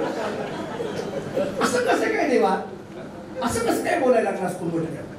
मला तू नाही नाही म्हटलं, तुला मी आणखी कळालोच नाही. काय कळालो नाही? अरे तू माझ्या हातचं जेवतोय, माझ्याशी बोलतोय. पांडुरंगाने फार महत्त्वपूर्ण सांगितलं. पांडुरंगाने सांगितलं, नामा तू जे मला मूर्ती रूपाने बघतो ना, तो म्हणजे मी नाही. या मूर्ताच्या पलीकडे जे अमूर्त आहे तो मी आहे. या आकाराच्या पलीकडे जे निराकार आहे ते मी आहे. या अवयवाच्या पलीकडे जे निरवयव आहे ते मी आहे. या सगुणाच्या पलीकडे जे निर्गुण आहे ते मी आहे. हा आणखी मी तुला मी कळालो नाही. नामदेवांनी विचारलं, का कळाला नाही आणखी? कारण तुझ्या ठिकाणी आणखी मी आहे म्हणून मी कळालो नाही. तुझ्या ठिकाणी आणखी मी शिल्लक आहे. हा मी जोपर्यंत तुझ्यातला जात नाही तोपर्यंत मी तुला कळत नाही. मी कळण्याकरता मी जावा लागतो. मी कळण्याकरिता मी जावा लागतो. आता हा कळणारा मी कोणता आणि जावा लागणारा मी कोणता?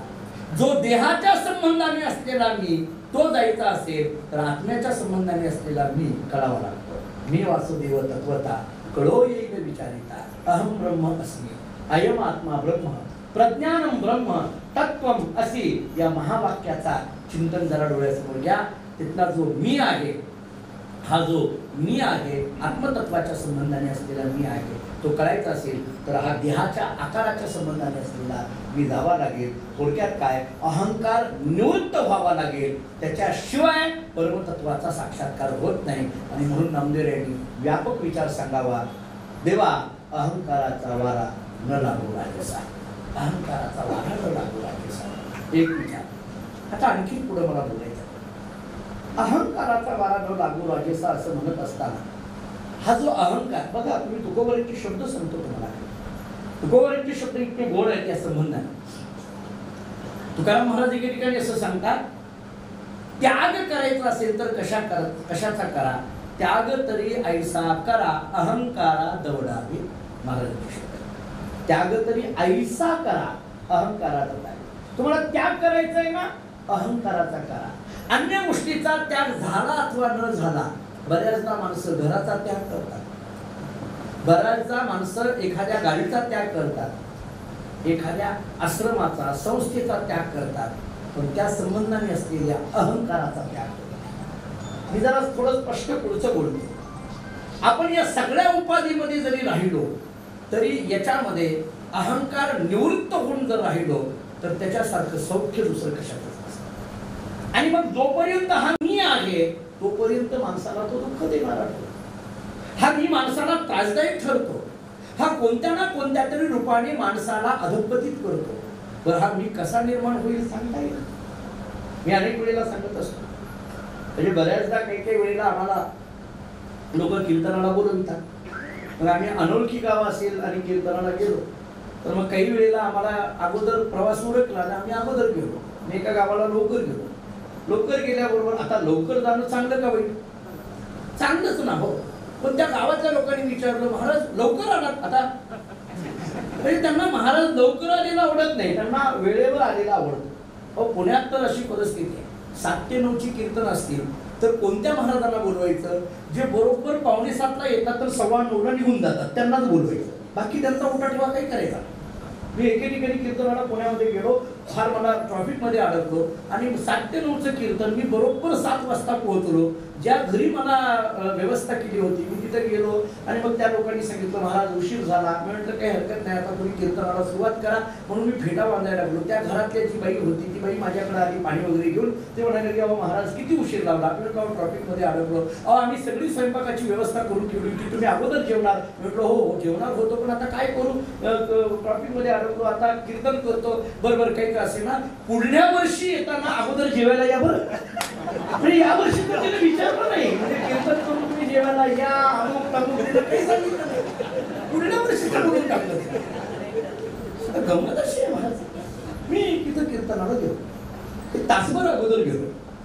आलोय, लवकर झालं, प्रवास आलो, बरं ठीक आहे हरकत नाही. एक खोली मला त्यांनी उतरायला दिली. ते सगळे कमिटी कार्यकर्ते मंडळी म्हटले आम्ही आमची कामं बघतो. म्हटलं बघा 6 वाजता तिथे गेलोय, 9 वाजता कीर्तन आहे. म्हणले तुम्हाला काय हवं? म्हटलं काही नको, मी निवांत विश्रांती घेतो. एका माणसाला माझ्याजवळ त्यांनी ठेवलं. म्हटलं कशाला? ते म्हणजे राहू द्या, तुम्हाला काही लागलं?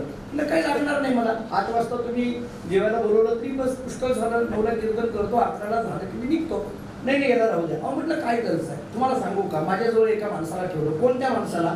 अख्खं गाव ज्याला कंटाळलं त्याला माझ्याजवळ ठेवलं. लोक अशी नव्हती की अख्ख्या गावाने त्याच्या पत्र डोक्याला हात लावलाय, ते माणसं आमच्याजवळ राहून सोडतात. ते जे बसलेलं असतं ते गप्प बसत नाही. बसल्यानंतर ते गेली, कमिटी गेली, मी आपलं बसलेलो होतो निवांत. तो बसले मला विचारायला लागला, महाराज तुम्ही आमच्या गावात नवीन आहात? म्हटलं हो नवीन. तुम्ही कधीच गावात आला नाही? म्हटलं अहो गावात काय, या भागात मी कधी आलो नाही. तुम्ही कधीच आला? अहो काय तुझं तोंड बंदच नाही. म्हटलं नाही आलो. तुम्हाला मग आमचं गाव कळालंच नसेल. म्हटलं आता तर आलोय, कसं कळणार? नाही पण तुम्हाला आमचं गाव कळणारच नाही. म्हटलं आता माझंच गाव मला कळेल, तुझं काय घेऊन बसला? तो फार बोलायला. म्हटलं जाऊ द्या काय नाही म्हटलं तुम्ही ऐका माझं. म्हटलं काय?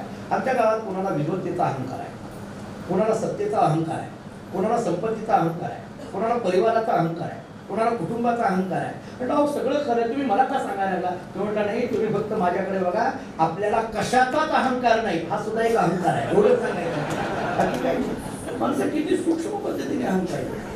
आपले शब्द सुद्धा कसे असतात बघा. तरी मी बऱ्याचदा कधी एसटी मध्ये प्रवास करताना, आता अलीकडे आपले प्रवास कमी झाले एसटीचे, पण मला आठवत आहे आम्ही शाळेमध्ये असताना वगैरे एसटीने प्रवास करायचो तेव्हा बघायचो एका त्या पॅसेंजरनी त्या कंडक्टरला, जो वाहक असतो त्याला एवढं मोठ्याने सांगितलं, हे बघा कंडक्टर मी तुम्हाला विनंती करतोय. आता हे काय सांगा, हे विनंती करतोय म्हणजे काय झालं? ही विनंती आहे का आदेश आहे? शब्द आमचे काय, आमची देहबोली काय, याच्याकडे विचार करता येईल. माझ्यासारखा अहंकार मला कसलाच नाही, हे सुद्धा एक अहंकाराची भाषा आहे. कुठून अहंकार आतमध्ये येईल सांगता येत नाही. आणि म्हणून नामदेवांनी व्यापक विचार मागितला, अहंकाराचा वारा न लागो राजेसा. निरअहंकारिक, याचा अर्थ काय? निरअहंकारी. वारा सुद्धा मला कधी कधी शब्दांचे संत वाङ्मयातले मला सांगा असं म्हणता आलं नसतं का हो? आपण सगळी मोठी मंडळी आहात. अहंकाराचा वारा न लागो राजसा हे म्हणण्याच्या ऐवजी अहंकार न लागो राजसा, काय अडचण काय? वारा शब्द घालायची काय गरज आहे? अहंकार न लागो राजसा माझ्या विष्णुदासा म्हणायचं. वारा शब्द टाकण्याची काय गरज आहे? बरं समजा आपण असं म्हटलो अहंकार न लागो राजसा, काय अडचण आहे? चाल म्हणायला अडचण येते काय? काय बसत नाही का? शब्द बसतात ना. आपण काही बसवायला लागलो याला काय अडचण आहे? अलीकडे काळात काही बसायला. आता आमचे हे पांडू महाराज खूप चांगलं भजन करतात. आमच्या फळावरचा खूप चांगला भजन येतो, गायक आहे. किती आपण कोणतेही अभंग म्हणतो. अलीकडल्या काळामध्ये कीर्तनातल्या चाली सुद्धा कशा असाव्या ही सांगायची वेळ आली आता. दुर्दैवाने कोणत्याही चाली कीर्तनामध्ये येऊ लागल्या. आज इथं वारकरी संप्रदायाची अनेक मंडळी आहेत. मोरे सर आपण आहात, आपल्याला माहित आहे. अलीकडे कोणत्याही चाली कुठल्याही अभंगाला लावायला सुरुवात झाली असं चालत नाही. संप्रदायामध्ये ठरलेल्या शुद्ध सांप्रदायिक वारकरी चाली या ठरलेल्या चाली कोणत्याही प्रमाण आमचे गुरुजी सांगायचे. ज्ञानोबा आहे, तुकोबा आहे, आदी करून संतांच्या अभंगाला कोणत्या अभंगाला कोणती चाल लावावी त्या चालीतून कळावं की नेमकं तुकोबारांना काय सांगायचं आहे. त्या स्वरातून कळावं. ते स्वर असे असावे, त्या त्या अभंगाला ते स्वर असावेत अशा पद्धतीने. आणि इकडे कुठेही आपण कसंही घुसवतो, चालत नाही. मग अहंकाराचा वारा असा शब्द ठेवण्याचं काय कारण? वारा म्हणण्यामध्ये नेमकं नामदेवांना काय सांगायचं आहे? वारा या शब्दाचा अर्थ जर विचार सहजासहजी शब्दशः अर्थ जर आपण घेतला तर आपण वारा ही झुळूक म्हणतो, त्या वाऱ्याचा स्पर्श म्हणतो, वारा नाही अशी जागा नाही म्हणतो. किंवा त्या वाऱ्याने सुद्धा आपण असं बसल्या बसल्या आपल्याला काय येतं, एकदा आला शीतळ शांतीचा वारा. वारा आला की आपण म्हणतो वा छान वाटलं, शरीराला त्याचा स्पर्श होतो वाऱ्याचा. मग वारा लागू देऊ नये म्हणण्यामध्ये काय?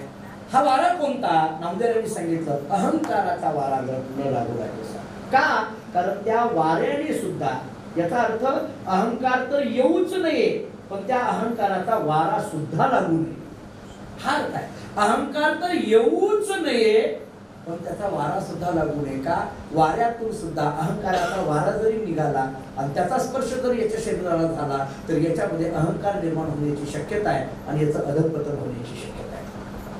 दुस्संग सर्वथैव त्याज्यः असं नारदभक्ती सूत्रामध्ये सूत्र आहे. आवर्जून नारदभक्ती सूत्र कधी वाचायचं तसं नारद वाचा. 84 सूत्र आहे. वेळ मिळाली कधी तर आपण त्याच्यावरही प्रवचन करू. फार गोड सूत्र आहे.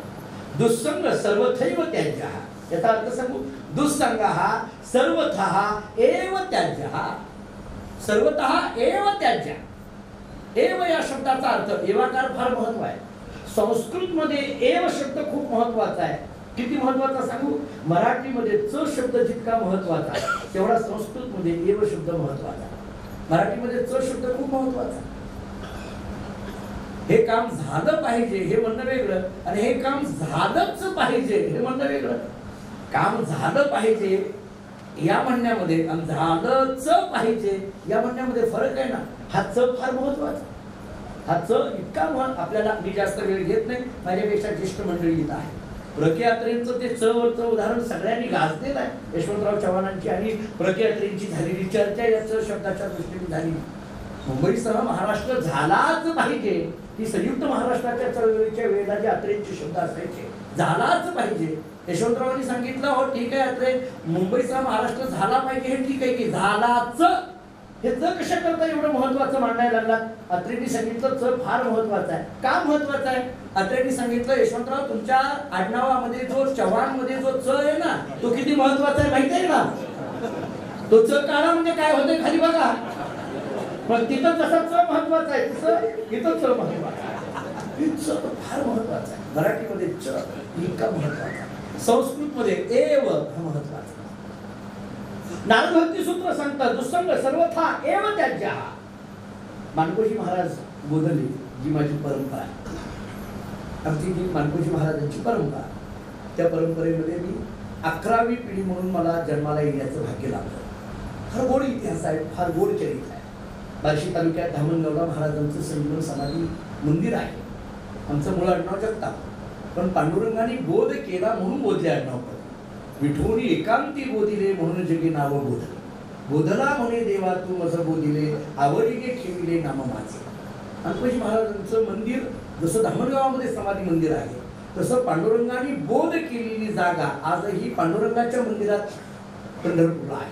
तुम्ही आतमध्ये नामदेव पायरीतून आतमध्ये गेला की उजव्या बाजूला ईशान्य कोपऱ्यामध्ये एक ओवरी आहे आणि त्या ओवरीचं नावच आहे बोधले गोंडची ओवरी. तिथे एक महाराजांची समाधी दिसेल आणि विठ्ठल रुक्मिणीची तिथं मूर्ती दिसेल. ती काय जागा आहे तर पांडुरंगाने माणकोजी महाराजांना त्या जागेमध्ये बोध केला म्हणून तिथून आमचं बोधले आडनाव पडलं. मोठा इतिहास आहे. महाराजांची 125 अभंगाची गाथा आहे. 125 आमच्याकडे उपलब्ध असते. त्याच्यात एक अभंग आहे. त्या अभंगाचं प्रमाण मला द्यायचं होतं म्हणून थोडा इतिहास सांगितला. संता वाचून या सुख कोठे नाही अमृत ज्यांचे पायी नित्य वसे. संताची संगती होय मोक्षगती नकोबा संगती दुर्जनांची. दुर्जनाच्या संगे दुःख प्राप्त होय तेथे कैची सोय तारावया. बोधला म्हणे माझी सत्य ही त्रिवाच्या नको अभक्तांचा संग दिला. असा अभंग आहे. त्याच्यात मला बोलायचं आहे दुर्जनाच्या संगे दुःख प्राप्त होय. आपण ज्याच्या संगतीत आहोत त्याच्या सहवासात आहोत त्याचा परिणाम माणसाच्या जीवनावर होत असतो. स्पर्श त्याचा स्पर्श झाला त्याचा सहवास झाला नव्हे नव्हे त्याची एकमेकावर दृष्टी जरी झाली तरी माणसाच्या जीवनामध्ये बदल होतो. वाईटांची नजर जरी आपल्या अंगावर पडली नजरेला नजर लागली तरी आपल्यामध्ये वाईट वृत्ती निर्माण होण्याची शक्यता आहे. त्यांचा स्पर्श जरी झाला तरी वाईट वृत्ती निर्माण होण्याची शक्यता आहे. तुम्ही भागवत ऐकलंय. मला एक प्रश्न विचारायचा आहे आपल्याला. भागवत ज्यांनी ऐकलं असेल किंवा नसेल तर एवढा भाग तरी माहीत असेल. एवढं तरी माहित आहे शुकाचार्यांनी परीक्षित राजाला भागवत सांगितलं. माझा प्रश्न असा आहे परीक्षित राजा भागवत का ऐकायला बसला? 7 दिवसात त्याला मुक्त व्हायचं होतं. का मुक्त व्हायचं होतं? कारण शाप असा मिळाला होता की 7व्या दिवशी तुला मृत्यू आहे. कुणी शाप दिला? एका ऋषीने शाप दिला. का शाप दिला? तर त्या ऋषीच्या गळ्यामध्ये परीक्षित राजांनी साप अडकवला. मेलेला साप त्या ऋषीच्या गळ्यामध्ये अडकवला. एकच आहे ना. माझा एक प्रश्न असा आहे परीक्षित राजा एवढा सत्वशील अर्जुनाच्या घरामध्ये जन्म ज्याचा झाला अर्जुनाची परंपरा ज्याच्या पाठीमागे आहे अशा परीक्षित राजाला अशी दुर्बुद्धी का सुचावी हो की मेलेला साप ऋषीच्या गळ्यामध्ये अडकवावा. मेलेला साप एका साधूच्या गळ्यामध्ये अडकविण्यासारखी दुर्बुद्धी परीक्षितीला काय लागली? काहीतरी असेल ना याला कारण. याचं कारण भागवताने फार छान दिलं. भागवताने कारण असं दिलंय त्या दिवशी परीक्षित राजा शिकारीला जाताना आपल्या डोक्यावर जो टोप घातला होता तो जरासंधाचा घालून गेला होता. आता हे जरासंधाचं चरित्र सांगायची गरज आहे का? भगवान श्रीकृष्णाशी अखंड वैरजन केलेलं होतं. त्या जरासंधाचा मुकुट किंवा टोप आपल्या डोक्यावर घातला आणि तो परीक्षित राजा शिकारीला गेला. जरासंध हा दुर्बुद्धीयुक्त असलेला द्वेषी असलेला कृष्णाचा द्वेष करणारा जरासंध त्याचा मुकुट तो मुकुट घातल्याबरोबर त्याच्या द्वेष भरलेला असल्यामुळे या परीक्षितीने सुद्धा मेलेला साप एका साधूच्या गळ्यामध्ये अडकवला. याच्यातून काय शिकावं? दुसऱ्याची टोपी घालून घेऊ नये. दुसऱ्याला तर घालूच नाही हे तितकंच महत्वाचं आहे. दुसऱ्याला तर घालूच नाही पण दुसऱ्याची टोपी सुद्धा आपल्याला आपले आपले वस्त्र आपल्याकडे असले पाहिजे. आपली आपली टोपी आपल्याकडे असली पाहिजे. आपला उपकरण आपल्याकडे असलं पाहिजे. आमच्याकडे संप्रदायामध्ये आपला फेटा आम्ही जो फेटा वापरतो तोच फेटा डोक्याला घातला पाहिजे. दुसऱ्याचा फेटा घालून जमत नाही. दुसऱ्याची टोपी घालून जमत नाही. दुसऱ्याचं उपकरण गुंडाळून जमत नाही. हे नियम संप्रदायाचे जे सांगितले ते त्याच्याकरता का एखाद्या विकाराचं संक्रमण होण्याची शक्यता आहे. विकाराचं संक्रमण होण्याची शक्यता आहे. याच्यावर उदाहरण पुष्कळ आहे. वेळ मला नाही पुढे बोलायचं आहे. आता दुसरा मुद्दा सांगतो. याचा अर्थ स्पर्शातून अहंकार येण्याची शक्यता आहे. अहो एवढंच दृष्टी जरी पडली एकमेकावर तरी अहंकार होण्याची शक्यता आहे. अहंकार म्हणून दुर्जनाची दृष्टी जरी आली म्हणून नामदेवांचे शब्द आहेत अहंकाराचा वारा. का? दृष्टी पडली तरी.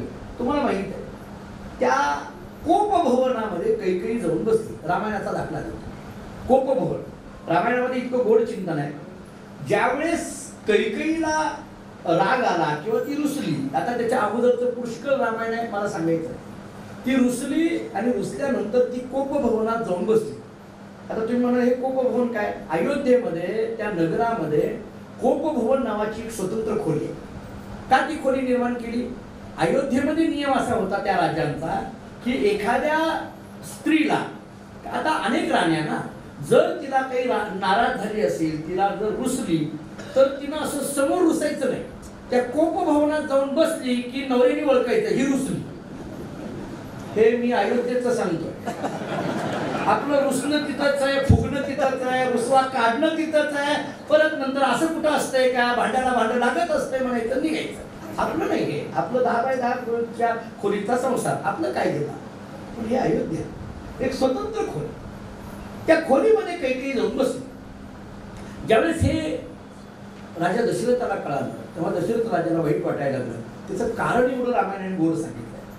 दशरथ राजाला का वाईट वाटायला लागलं? उद्या रामाचा राज्याभिषेक होणार आहे ही बातमी मला पहिल्यांदा सांगायची आहे ती कैकेयीला. या आनंदाने दशरथ राजा निघालाय.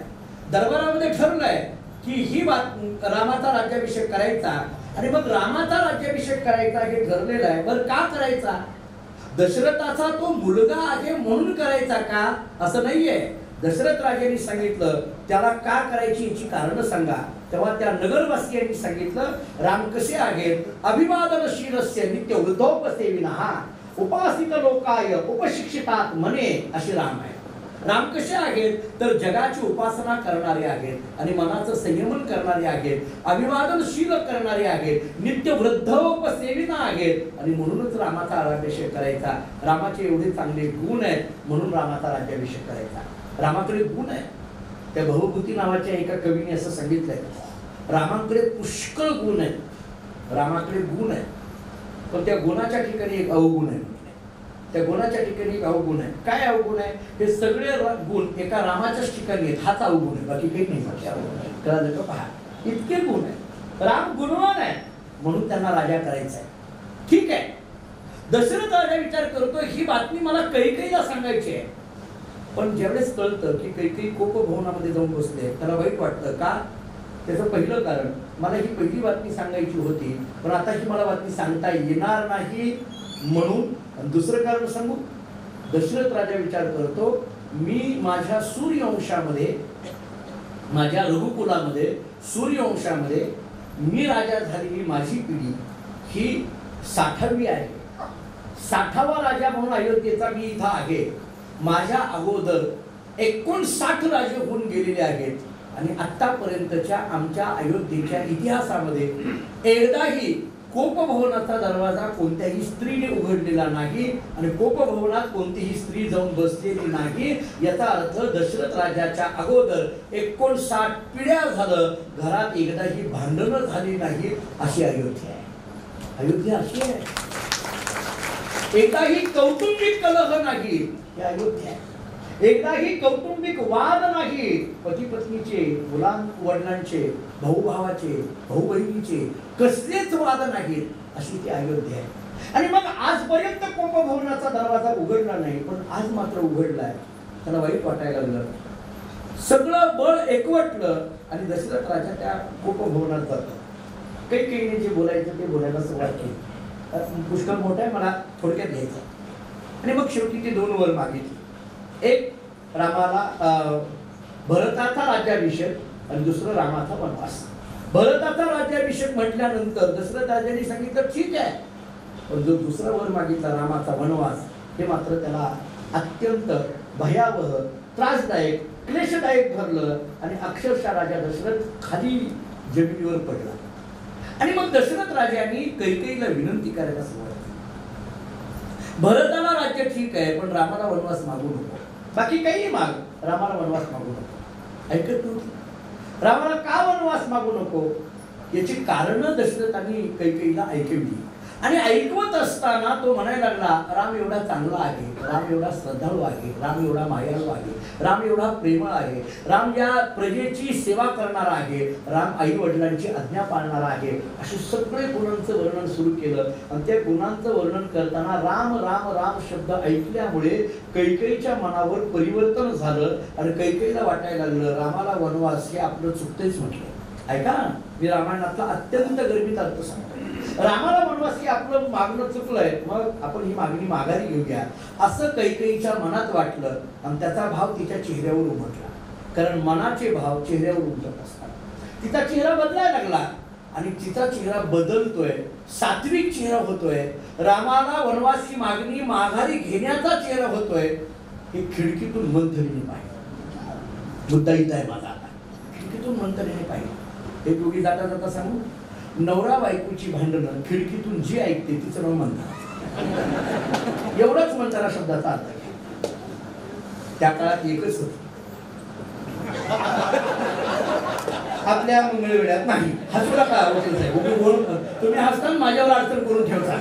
आपल्या मंगळवेढ्यात नाही. उद्यापर्यंत काहीच नाही, परवा काही का असेल आपल्याला काही. खिडकीतून पाहत आणि मग तिच्या लक्षात आलं की हे बदलायला लागलंय आणि म्हणून तिने खिडकीतून अशी हातवारी करायला सुरुवात केली. आवाज करण्याचा ती प्रयत्न करायला लागली आणि काय झालं कुणास ठाऊक, सहज कैकेयीचं लक्ष खिडकीकडे गेलं आणि मंथरेची आणि कैकेयीची नजर झाली. त्या नजरेचा परिणाम असा झाला, कैकेयीने पुन्हा दशरथ राजाकडे पाहिलं, सांगितलं नाही नाही नाही, रामाला वनवास हे मागणारच. हे घडलं कशामुळे? एका मंथरेच्या पाहण्यामुळे घडलं. तिच्या बघण्यात जर इतकी वृत्ती बदलत असेल तर नामदेव सांगतात, अहंकाराचा वारा न लागू जवळ सुद्धा जाऊ देऊ नको. का ते गेलं तर कुठून तरी आम्हाला तो स्पर्श होण्याची शक्यता आहे. न लागो राजसा माझ्या विष्णुदासा भाविका. नामदेव सांगतात, पांडुरंगा अहंकाराचा वारा लागू देऊ नकोस, माझ्या विष्णुदासा भाविका. किती गोड शब्द आहे. कोणाला? माझ्या विष्णुदासा. जे विष्णुदास आहे आणि जे भाविक आहे, हे दोन्ही शब्द खूप महत्वाचे आहेत. विष्णूचं दास असणं आणि पुन्हा भाविक असणं, या दोन्ही शब्दाला फार अर्थ आहे. बऱ्याचदा आमच्याकडे दास्यत्व असतं पण भाविकपणा असेल असं सांगता येत नाही. दास्यत्व असतं, आम्ही सेवकत्व आम्ही स्वीकारतो पण त्या सेवकत्वाला भावनेचा आधार असेलच असं सांगता येत नाही. बऱ्याचदा माणसं सेवक होतात, नोकरी करतात, पण बघा कधी कधी म्हटलं ना, काय नोकरी कामापुरतं आपलं असतंय, आपण बाकीचं बघत नसतो. काही काही नोकर फार गमतीचे असतात. आपल्याला केवढं सांगितलं तेवढं, किती वाजता यायचंय, 11 वाजता, 5 वाजता जायचं, बाकी काही काय होईना, आपल्याला काही घेणं देणं. एवढ्यापुरती मर्यादित ज्यावेळेस आम्ही नोकरी करतो, विचाराने नोकरी करतो किंवा काम करतो. नोकरी म्हणजे याचा अर्थ फक्त नोकरदारावर बोलतो असं नाही, सरसकट मी बोलतो. आम्ही जेव्हा तेवढ्यापुरत्या मर्यादित आमच्या ठेवतो, त्याला भावनेची जर आधार किंवा भावनेची झारप जर देत नसेल तर आम्ही विष्णुदासा भाविका या पदापर्यंत जात नाही. म्हणून आपण, मी परवाही बोललो, आपण करत असलेल्या कर्माला भावनेचं अधिष्ठान असलं पाहिजे, त्याला प्रेमाचं अधिष्ठान असलं पाहिजे, त्याला ममत्वाचं अधिष्ठान असलं पाहिजे. हे माझं कर्तव्य आहे, हे मला समर्पण बुद्धीने करायचं आहे, ही मनात भावना असली पाहिजे. समर्पणाशिवाय कार्य सिद्धीला जात नसतं. कार्य टेक्निकली करणं वेगळं आणि समर्पण वृत्तीने करणं वेगळं. टेक्निकली जेव्हा आम्ही कार्य करतो तेव्हा त्याला टेक्निकली एवढाच आधार असतो, पण समर्पणाने जेव्हा आम्ही कार्य करतो तेव्हा त्याला मनाचा आधार असतो, त्याला मनाचा स्पर्श असतो. आणि म्हणून महाराज सांगतात, कोणाला? माझ्या विष्णुदासाला.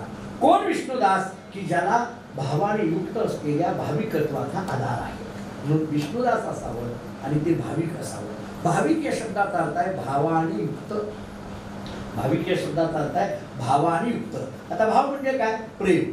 या प्रेमाने युक्त असणं याला भाविक असं म्हटलं जातं. एकनिष्ठतेने युक्त असणं याला भाविक असं म्हटलं जातं. एकविधतेने युक्त असणं याला भाविक असं म्हटलं जातं. भक्तिशास्त्रामध्ये भाव फार महत्वाचा सांगितला जातो.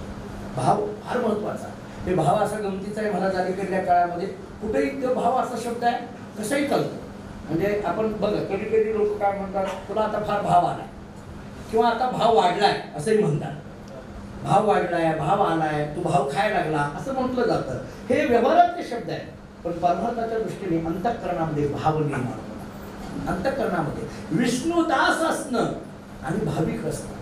लक्ष्मण हा रामचंद्र प्रभूंचा दास आहे आणि तो भाविक आहे. दोन्ही गोष्टी लक्षात घ्या. लक्ष्मण हा रामचंद्र प्रभूंचा दास आहे आणि तो भाविक आहे. मी अनेक वेळेला त्याची उदाहरणं देत आलेलो आहे, कारण त्याचं दास्यत्व काय आहे कित्येक पद्धतीने आपल्याला सांगता येण्यासारखं आहे. लक्ष्मणाचं दास्यत्व वेगवेगळ्या अंगाने मांडता येण्यासारखं आहे. रामचंद्र प्रभूंच्या विवाहाच्या प्रसंगामध्ये असं सांगितलं जातं, लक्ष्मण हा भाविक आहे, भावाने युक्त असलेला भाविक आहे. म्हणजे अशी गमतीनं वर्णन केलं जातं. प्रभू रामचंद्र एका बाजूला उभे आहेत, सीतामाई एका बाजूला उभे आहेत, एकमेकाला गळ्यामध्ये हार घालायचे आहेत. परंतु सीतामाईने हार घालण्याचा प्रयत्न केला, परंतु प्रभू रामचंद्रांच्या गळ्यात हार जाईना. का जाईना? प्रभू रामचंद्र उंच आणि सीतामाई लहान होत्या, हार जाईना. शेवटी त्यांनी टाच उंच केली, प्रभू रामचंद्र तशीच उंच झाले. आता आजूबाजूची जी लोक असतात ती गप्प बसत नसतात, जे लग्नातले असो नाही तर कुठलीही असो. काय माणसं कधी कधी चालू कामामध्ये काय बोलतील सांगता येत नाही. लग्न कार्यामध्ये गेलो तर लोक काही ना काहीतरी बोलत राहतात. कधी मी एकदा ते तिसऱ्याला गेलो होतो. ते तिसऱ्याला वगैरे जातात बघा आपल्याकडे, 10व्याला 3ऱ्याला. त्या काही भागामध्ये तिसऱ्याला त्या काकस्पर्शाचा विधी असतो, म्हणजे कावळा येण्याची वाट बघितली जाते. तर तिथे गेल्यानंतर ते बाकीचे लोक गप्प बसत नाहीत, उगीच उठ पाया पड, उठा पाया पडा, बसल्या बसल्या. ती कावळा यायला उशीर असतो, ते येत नाही कावळा, पण ते उठ सांभाळतो, म्हण अमुक कर तमुक कर, तू जाऊन पाया पड, माझी काय आता इच्छा राहिली नाही म्हण, काही म्हण, उगीच जाऊन त्यांना पाया. मी एका तिसऱ्याला गेलो, ती कावळा येईल ना, एक माणूस म्हटला महाराज उठा तुम्ही. आणि मला काय संबंध आहे, मी आलोय आपलं, आता ते यावं लागतं तिसऱ्याला तरी घासावं लागतं. उगी बसले बसले पडा पाया, काय संबंध आहे. गप बसत नाही माणसं. कधी लग्नात गेलं तर काहीतरी बोलणार, तिसऱ्याला गेलो काहीतरी बोलणार, काहीतरी बोलत राहतात. त्या तिथं गेल्यानंतर रामचंद्र प्रभू उंच, सीतामाईचा हार काही गळ्यात जाईल. आजूबाजूचे लोक गप्प बसते ना. एकाने सांगितलं अहो प्रभू खाली वाका, खाली वाका. प्रभू रामचंद्रांनी सांगितलं शांत राहा, खाली वाकत नाही, लग्नातच वाकलो तर आयुष्यभर वाकावं लागेल. हे रामाने सांगितलं तेव्हा शेवटी काही केल्याने हार गळ्यामध्ये जाईना. जोपर्यंत हार गळ्यामध्ये जात नाही, हिंदू संस्कृतीप्रमाणे विवाह पूर्ण होत नाही. काय करायचं हे लक्ष्मणाच्या लक्षात आलं. आणि मग लक्ष्मण जे धावत आले आणि प्रभू रामचंद्रांच्या पाया पडले. पाया पडल्याबरोबर प्रभू रामचंद्र खाली वाकले. लक्ष्मणा भावा उठ म्हणून वाकल्याबरोबर लक्ष्मणाने सीतामाईकडे पाहिलं, सांगितलं हार घालून घ्या, नाहीतर आयुष्यभर कसं बसावं. हार टाकला, विवाह झाला, सगळे आनंदी झाले. मला प्रश्न असा विचारायचा आहे, राम वाकले पण लक्ष्मण या भावापुढे वाकले का लक्ष्मणाच्या अंतःकरणात त्या भावापुढे वाकले? हा माझा प्रश्न आहे. लक्ष्मण नावाचा बंधू म्हणून नव्हे, लक्ष्मणाच्या अंतःकरणात असलेला जो भाव आहे त्या भावापुढे प्रभू रामचंद्र वागतात. आणि म्हणून असा जो भाविक आणि विष्णुदास आहे, नामदेव सांगतात अहंकाराचा वारा न लागो राजेसा. याला कधी अहंकाराचा वारा लागू देऊ नको. नामदेव रेड्डी पांडुरंगाच्या समोर आयुष्याची मागणी केली.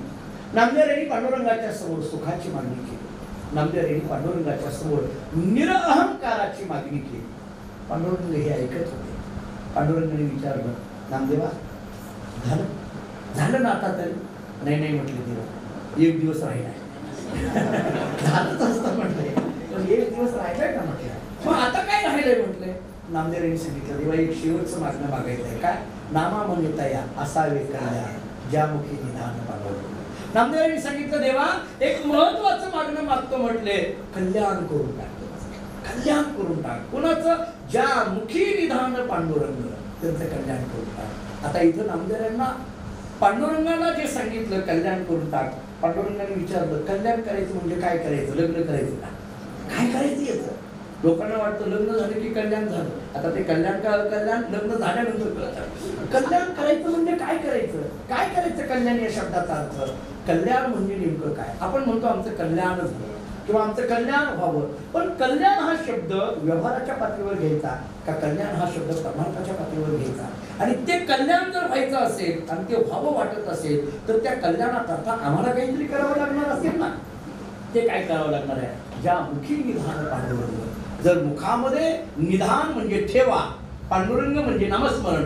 नामदेव सांगतात पांडुरंगा ज्याच्या मुखामध्ये तुझा नामाचा ठेवा आहे ना त्याचं कल्याण. ज्याच्या मुखामध्ये तुझं नामस्मरण आहे ना त्याचं कल्याण कर. मग नामस्मरण करणं आणि कल्याण होणं याचा काय कार्यकारण भाव संबंध आहे त्याचा विचार करायचा आहे. तर उद्या, आज नाही तर त्याचा विचार आपल्याला उद्या करायचा आहे. मंगळवेढ्यामध्ये हे आपण प्रवचन आपल्या सर्वांच्या उपस्थितीने साजरं करत आहोत. मला एक महत्त्वाची सूचना एवढी सांगायची आहे म्हणून मी 2 मिनिटं अगोदर घेतले. सूचना अशी आहे की आपल्या बोधे महाराज परंपरेच्या वतीने आपल्याला माहीत आहे की ही परंपरा किती दिव्य आहे आणि व्यापक आहे. जवळजवळ 350 वर्षाचा इतिहास आदरणीय सर नेहमी सांगत असतात. जगद्गुरू तुकाराम महाराजांच्या समकालीन असलेली ही परंपरा आहे. इसवी सन 1604 ते 1694 हा मानकोजी महाराजांचा कालावधी आहे. म्हणजे जगद्गुरू तुकोबाराय छत्रपती शिवाजी महाराज यांच्या काळामध्ये मानकोजी महाराजांचा अवतार होता. कर्नाटक, आंध्र प्रदेश, तामिळनाडू आणि महाराष्ट्र अशा 4ही राज्यामध्ये आपल्या परंपरेचा विस्तार आहे. आपण प्रत्येक 3 वर्षाला एकदा अधिक महिन्यामध्ये आपल्या या परंपरेच्या वतीने एक अखंड हरिनाम सप्ताहाचं आयोजन एखाद्या पुण्यक्षेत्री करत असतो. आतापर्यंत पुष्कळ सप्ताह झाले. म्हणजे याच्या अगोदर कर्नाटकामध्ये काही ठिकाणी झाले, काही महाराष्ट्रामध्ये झाले. म्हणजे काशीपासून त्र्यंबकेश्वरला झाला, तुळजापूरला झाला, आळंदी, देहू, पंढरपूरला झाले. कर्नाटकामध्ये कुडल संगम नावाचं आपलं महात्मा जगज्योती बसवेश्वरांचं स्थान आहे. तिथं आपण महात्मा जगज्योती बसवेश्वरांच्या समाधीपुढे एकदा अखंड हरिनाम सप्ताह केला. हम्पीला एकदा सप्ताह केला. या असे गाणगापूरला एकदा सप्ताह केला. अशा ठिकाणी वेगवेगळ्या ठिकाणी सप्ताह होत असतात. यावर्षीचा अधिक मास हा पुढं आता 18 जुलैला सुरुवात होतो. म्हणजे आषाढी झाली की अधिक आहे आणि मग श्रावण आहे. म्हणजे श्रावण 1 महिना पुढे गेला. तर यावर्षीचा अधिक मास सुरुवात 18 जुलैला आहे आणि आपल्या नियमाप्रमाणे पहिल्याच आठवड्यामध्ये तो सप्ताह होत असल्यामुळे 18 जुलै ते 25 जुलै या कालावधीमध्ये आपण यावर्षीचा सप्ताह हा एकनाथ महाराजांचं जे स्थान आहे त्या श्री क्षेत्र पैठणला करतो आहोत. पैठणमध्ये एकनाथ महाराजांच्या समोर एक झेंडूजी बाबा महाराज धर्मशाळा आहे. त्या धर्मशाळेमध्ये, कारण समोरच आहे, मठ अगदी समोर आहे आणि गोदावरी नदीच्या काठावर आपल्याला पैठणचं महात्म्य एकनाथ महाराजांच्या संबंधाने माहीत आहे. पण जी रोज ज्ञानेश्वरी आपण वाचतो ना, ती ज्ञानेश्वरी जर आपल्याला कोणामुळे मिळाली असेल तर ती एकनाथ महाराजांमुळे मिळाली. कारण ज्ञानेश्वरी सांगितली ज्ञानोबांनी, लिहिली सच्चिदानंद बाबांनी, लिहिलेलं गाव नेवासा, पण ज्ञानोबांनी ती ज्ञानेश्वरी आपल्याबरोबर समाधिस्थ करून ठेवल्यानंतर 300 वर्षानंतर एकनाथ महाराजांचा अवतार ज्ञानेश्वर महाराजांनी एकनाथ महाराजांना दृष्टांत दिला आणि ही ज्ञानेश्वरी बाहेर घे आणि जगाच्या समोर मांड असं सांगितलं. ती ज्ञानेश्वरी बाहेर काढली, त्याच्यातल्या काही ओव्या व्यवस्थित केल्या आणि ती ज्ञानेश्वरी जगाच्या समोर ही जी ज्ञानेश्वरी मिळाली ती एकनाथ महाराजांमुळे मिळाली. आणि त्या ज्ञानेश्वरीचं पुनर्लेखन जिथं झालं ते पैठण गाव आहे. त्यामुळे पैठणमध्ये झाल्यामुळे यावर्षी आपण पैठणला गोदावरीच्या काठावरच ज्ञानेश्वरीचं पारायण आणि अखंड हरिनाम सप्ताह करतोय. दोन्ही राज्याचा मिळून हा सप्ताह असल्यामुळे कर्नाटकातही तितकेच भाविक असतात आणि महाराष्ट्रातलेही तितकेच भाविक असतात. 2-3 हजार लोक रोज सकाळ संध्याकाळ तिथे त्या उत्सवामध्ये सम्मिलित असतात आणि त्यामुळे पारायण करताना सुद्धा कर्नाटकातले लोक कानडी ज्ञानेश्वरी घेऊन बसतात आणि महाराष्ट्रातले लोक मराठी ज्ञानेश्वरी घेऊन बसतात, पण उच्चार मात्र दोन्हीचा एक होतो. म्हणून कानडी आणि मराठी अशा दोन्ही भाषेमध्ये एकत्रित हा कार्यक्रम आपण करत असतो. यावर्षी आपण सकाळी ज्ञानेश्वरी पारायण आणि संध्याकाळी कीर्तन, मराठीतली जी नामवंत महाराष्ट्रातली कीर्तनकार मंडळी त्यांची कीर्तन होतात. पण थोडा आणखीन एक बदल असा केला आहे, सकाळच्या सत्रामध्ये पण कीर्तनं ठेवली आणि कर्नाटकाचा वर्ग पुष्कळ असल्यामुळे कानडी भाषेमध्ये सुद्धा सकाळच्या वेळेला कीर्तनं ठेवली. तुम्ही म्हणाल मग आम्हाला कळत नाही, आमचा काय उपयोग, मजा म्हणून ऐकायला काय हरकत आहे आपल्याला. कानडीमध्ये सुद्धा हे तत्वज्ञान कसं बोलतात वारकरी लोक, ऐकायला काय हरकत आहे. सकाळी कानडी कीर्तन आणि संध्याकाळी मराठी कीर्तन. आता जी दुपारची वेळ आहे 3:30 ते 5:30 या वेळेमध्ये माझे वडील सद्गुरू दादा यांच्या आशीर्वादामुळे मी स्वतः संत एकनाथ महाराजांचं चरित्र 8 दिवस पैठणमध्ये गोदावरीच्या काठावर सांगणार आहे. त्यामुळे मी एकनाथ महाराजांच्या चरित्राचं चिंतन, मग जे आपली काही वेगवेगळे ग्रंथ आहेत त्या सगळ्या ग्रंथाचा आधार घेऊन एकनाथ महाराजांचं, कारण स्थान महात्म्य आहे त्यामुळे एकनाथ महाराजांच्या भूमीमध्ये त्यांचं चरित्र सांगणं गरजेचं असल्यामुळे ते चरित्र मी तिथं सांगणार आहे. असा 18 जुलै ते 25 जुलै या कालावधीमध्ये तो सप्ताह मोठ्या भव्य पद्धतीने त्या ठिकाणी संपन्न होतो आहे. अनेक भागातून लोक त्या सप्ताहामध्ये सम्मिलित होण्याकरिता तयारीला लागलेली आहे. आपल्या सगळ्यांना सुद्धा यावर्षी प्रथमच मी आमंत्रण देतोय. याचं कारण आपले हे 5 वर्ष झाले, पण मधले 2 वर्ष कोरोनाचे असल्यामुळे आणि मधल्या काळामध्ये कोरोनाच्या काळामध्ये मधला जो अधिक महिन्याचा सप्ताह असतो तो झालाच नाही, कारण कोरोना असल्यामुळे कुठं करता येत नव्हता. आमचा नियम म्हणून आम्ही बागलकोटचा जो आमचा कर्नाटकातला मठ आहे तिथं करून घेतला. पण आता आपण सगळेजण यावर्षी या सप्ताहामध्ये ज्यांना शक्य आहे त्यांनी त्या सप्ताहामध्ये सहभागी व्हावं अशी विनंती मी आमच्या बुद्धे महाराज परंपरेच्या वतीने मंगळवेढा आणि मंगळवेढा परिसरातील सर्व भाविकांना या ठिकाणी करतोय. ज्यांना वाटतं की ज्ञानेश्वरीचं पारायण करावं त्यांनी 17 जुलैलाच आदल्या दिवशी मुक्कामी तिथं यावं आपली राहण्याची जीवनाची व्यवस्था तिथे केलेली आहे. पण ज्यांना वाटतं की नाही बाबा आम्हाला स्वतंत्र खोली करून राहायची आहे, जरा पूर्वकल्पना द्या, तशा पद्धतीची व्यवस्था तिथं काही आपल्याला करता येईल, नाही असं नाही, पण स्वतंत्र पद्धतीने ती ही व्यवस्था आपल्याला करता येईल. पण सामुदायिक पद्धतीने जी काही आमच्या परंपरेच्या वतीने करत असतो ना, तर तिथं मुक्कामाला या आणि 8 दिवस त्या पारायणामध्ये सहभागी व्हा. नाही आम्हाला 8 दिवस शक्य, 5 दिवस या, नाही शक्य 3 दिवस या, नाही शक्य 1 तरी दिवस या. आता याच्या खाली नाही येता यायचं, 1 तरी दिवस आपली उपस्थिती. मग काही आता नोकरदार मंडळी बरीच आहेत. आदरणीय सरांना आणि मॅडमना मी परवा दिवशीच घरी पत्रिका त्यांना देऊन आमंत्रित केलेलं आहे. नोकरदार मंडळी आहेत, रविवारचा दिवस सुट्टीचा असतो, त्या दिवशी जरी यायचं म्हटलं तरी हरकत नाही. आता प्रवासाचा विचार केला तर आपल्याला सरळ रोड आहे कुठं, म्हणजे ज्यांना बाय कार यायचं आहे किंवा बाय बस यायचं आहे, दोन्ही पद्धतीने प्रवास चांगला आहे. इथून सोलापूर, उस्मानाबाद, बीड, गेवराई रोड फार चांगला झालेला असल्यामुळे अवघ्या 4 ते 4.5 तासात आपण पैठणला पोहोचतो. म्हणजे सकाळी निघून दुपारच्या जेवणाला तिथे येऊ शकतो आणि दुपारचं जेवण करून वाटलं तर कथा ऐकून माघारी घरी येऊ शकतो. म्हणजे इतक्या धावपळी सुद्धा आपण वन डे कार्यक्रम सुद्धा करू शकतो. ज्यांना शक्य आहे त्यांनी त्या पद्धतीने उत्सवामध्ये सहभागी व्हावं. बाकी सगळं नियोजन आमच्या पद्धतीने जसं शक्य आहे तसं करण्याचा प्रयत्न या ठिकाणी केलेला आहे. पहिल्यांदाच आपण सगळेजण त्याही उत्सवामध्ये सम्मिलित होत असल्यामुळे त्या हळूहळू त्या उत्सवामध्ये सुद्धा काही आपल्याला नाविन्यता आणता येईल त्या आणण्याचा प्रयत्न आपल्या. कारण आता मंगळवेढ्याचं आणि माझं नातं हे फक्त प्रवचनापुरतं राहिलेलं नाही. मी आदरणीय सरांना काल विचारलं की हे आमंत्रण देऊ का, सरांनी सांगितलं हे तुमचंच आहे, तुम्ही दिलंच पाहिजे. म्हटले हे तुमचंच आहे, तुम्ही दिलं पाहिजे आमंत्रण, सरांना सांगितलं पाहिजे. कारण आता या 5 वर्षामध्ये एक वेगळ्या पद्धतीने या कारण जसं म्हणजे अनेकदा म्हणजे मी थोडा अंतःकरणातल्या भावना बोलतो. इथं अनेक माता भगिनी तिथं बसलेल्या आहेत. माझी जिथपर्यंत नजर आहे तिथपर्यंत पूजनीय माता भगिनी इथं बसलेली आहेत. जसं एखादी स्त्री असते, तिला श्रावण महिना आला की तिला पंचमीच्या सणाकरता किंवा राखी पौर्णिमेच्या सणाकरता आपल्या माहेरला जावं असं वाटत असतं. जसं आषाढ महिना आला की मला मंगळवेढ्याकडे जावं वाटतं. इतकं मंगळवेढ्याचं आणि माझं नातं आता जोडलेलं आहे. त्यामुळे कधी गुरु करण्यामुळे जवळजवळ श्रोत्यांची नावं जरी पाठ नसली तरी चेहरे पाठ झालेले आहेत. आता चेहरे पाठ झाले आहेत म्हणजे जिथं जी श्रोते आहेत ते तिथंच बसलेले आहेत, तेच बरं दिसतं. आता आपल्या जागा किती जरी बदलल्या, आपण 3-4 वेळेस जरी जागा बदलल्या तरी श्रोत्यांची बसण्याची पद्धत मात्र तिथल्या तिथं आहे. आणि आसन सिद्धी म्हणतात त्याला आपल्या भाषेमध्ये भारतीय संस्कृतीमध्ये आसन सिद्धी. आपण जी जागा असतो, तुम्ही वार्षिकला आता आदरणीय सर आणि मॅडम प्रतिवर्षी येत असतात. आमचे जाधव सर, माऊली जाधव सर येतात, ही सगळी मंडळी येतात. बार्शीमध्ये आमच्याकडे अशा आहे भगवंताच्या मंदिरामध्ये महिनाभर तो उत्सव चालतो. फक्त 1 दिवस 2 दिवस नाही, पूर्ण महिनाभर. आणि गेली 20 वर्ष झालं ते चालू आहे.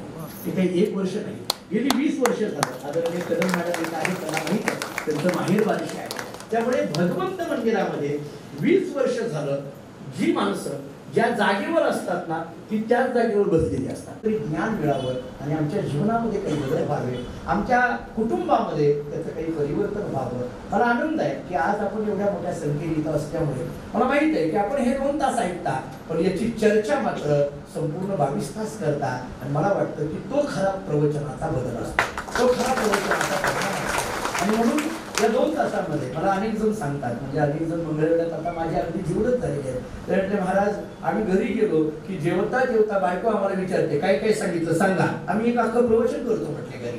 म्हणजे घरात जेवताना चर्चा होतात, सकाळी फिरायला जाताना चर्चा होतात, दुपारी ऑफिसमध्ये बँकेमध्ये कामं करताना चर्चा होतात. याचा अर्थ या प्रवचनाच्या माहोलमध्ये आपण गेली 5 दिवस झालं या ठिकाणी याच्यामध्ये अखंड पद्धतीने डुबून जातो. 7 मंडळी जी आमच्या फळाची मुख्य मंडळी आहेत, त्यांनी गेल्या 2-3 वर्षापासून त्यांच्या डोक्यात होतं की मंगळवेढ्याला जायचं, प्रवचन ऐकायचं. माझ्या अगोदरच 6 वाजता ती येऊन मंडळी इथं बसली. त्यांना सुद्धा या भूमीचे आशीर्वाद अखंड लाभावे अशी भावना या ठिकाणी व्यक्त करतो. झालेली सेवा भगवंताची चरणी समर्पित करत असताना मी आपल्याला पैठणच्या सप्ताहाचं आमंत्रण दिलंय. आमचा सौरव आहे, त्याच्याकडे काही पत्रिका आहेत, तुम्ही त्याच्याकडनं पत्रिका घेऊन म्हणजे तुम्हाला त्याचं नियोजन करता येणं शक्य आहे. ज्यांना त्या पद्धतीने करता येईल. पहिलं प्रमाण झालं कल्पनेची बाधा न हो पुणे काळी, ही संत मंडळी सुखी असो, हे दुसरं प्रमाण झालं. आणि अहंकाराचा वारा न लागू राजसा, माझ्या विष्णुदासा भावे का, हे तिसरं प्रमाण झालं. आता उद्या आपल्याला ऐकायचं आहे, उद्या समारोपीय सत्र आहे.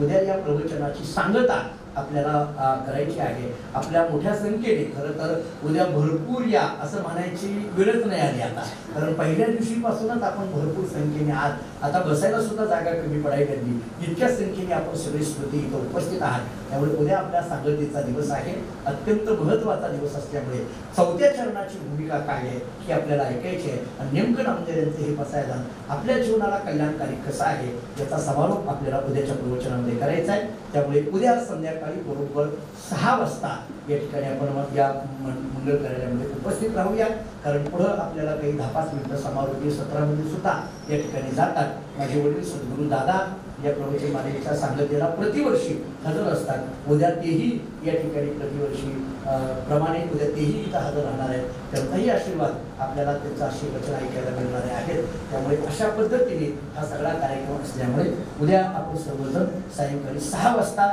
या मंडपामध्ये या ठिकाणी भेटूया. पुंडलिक वरदे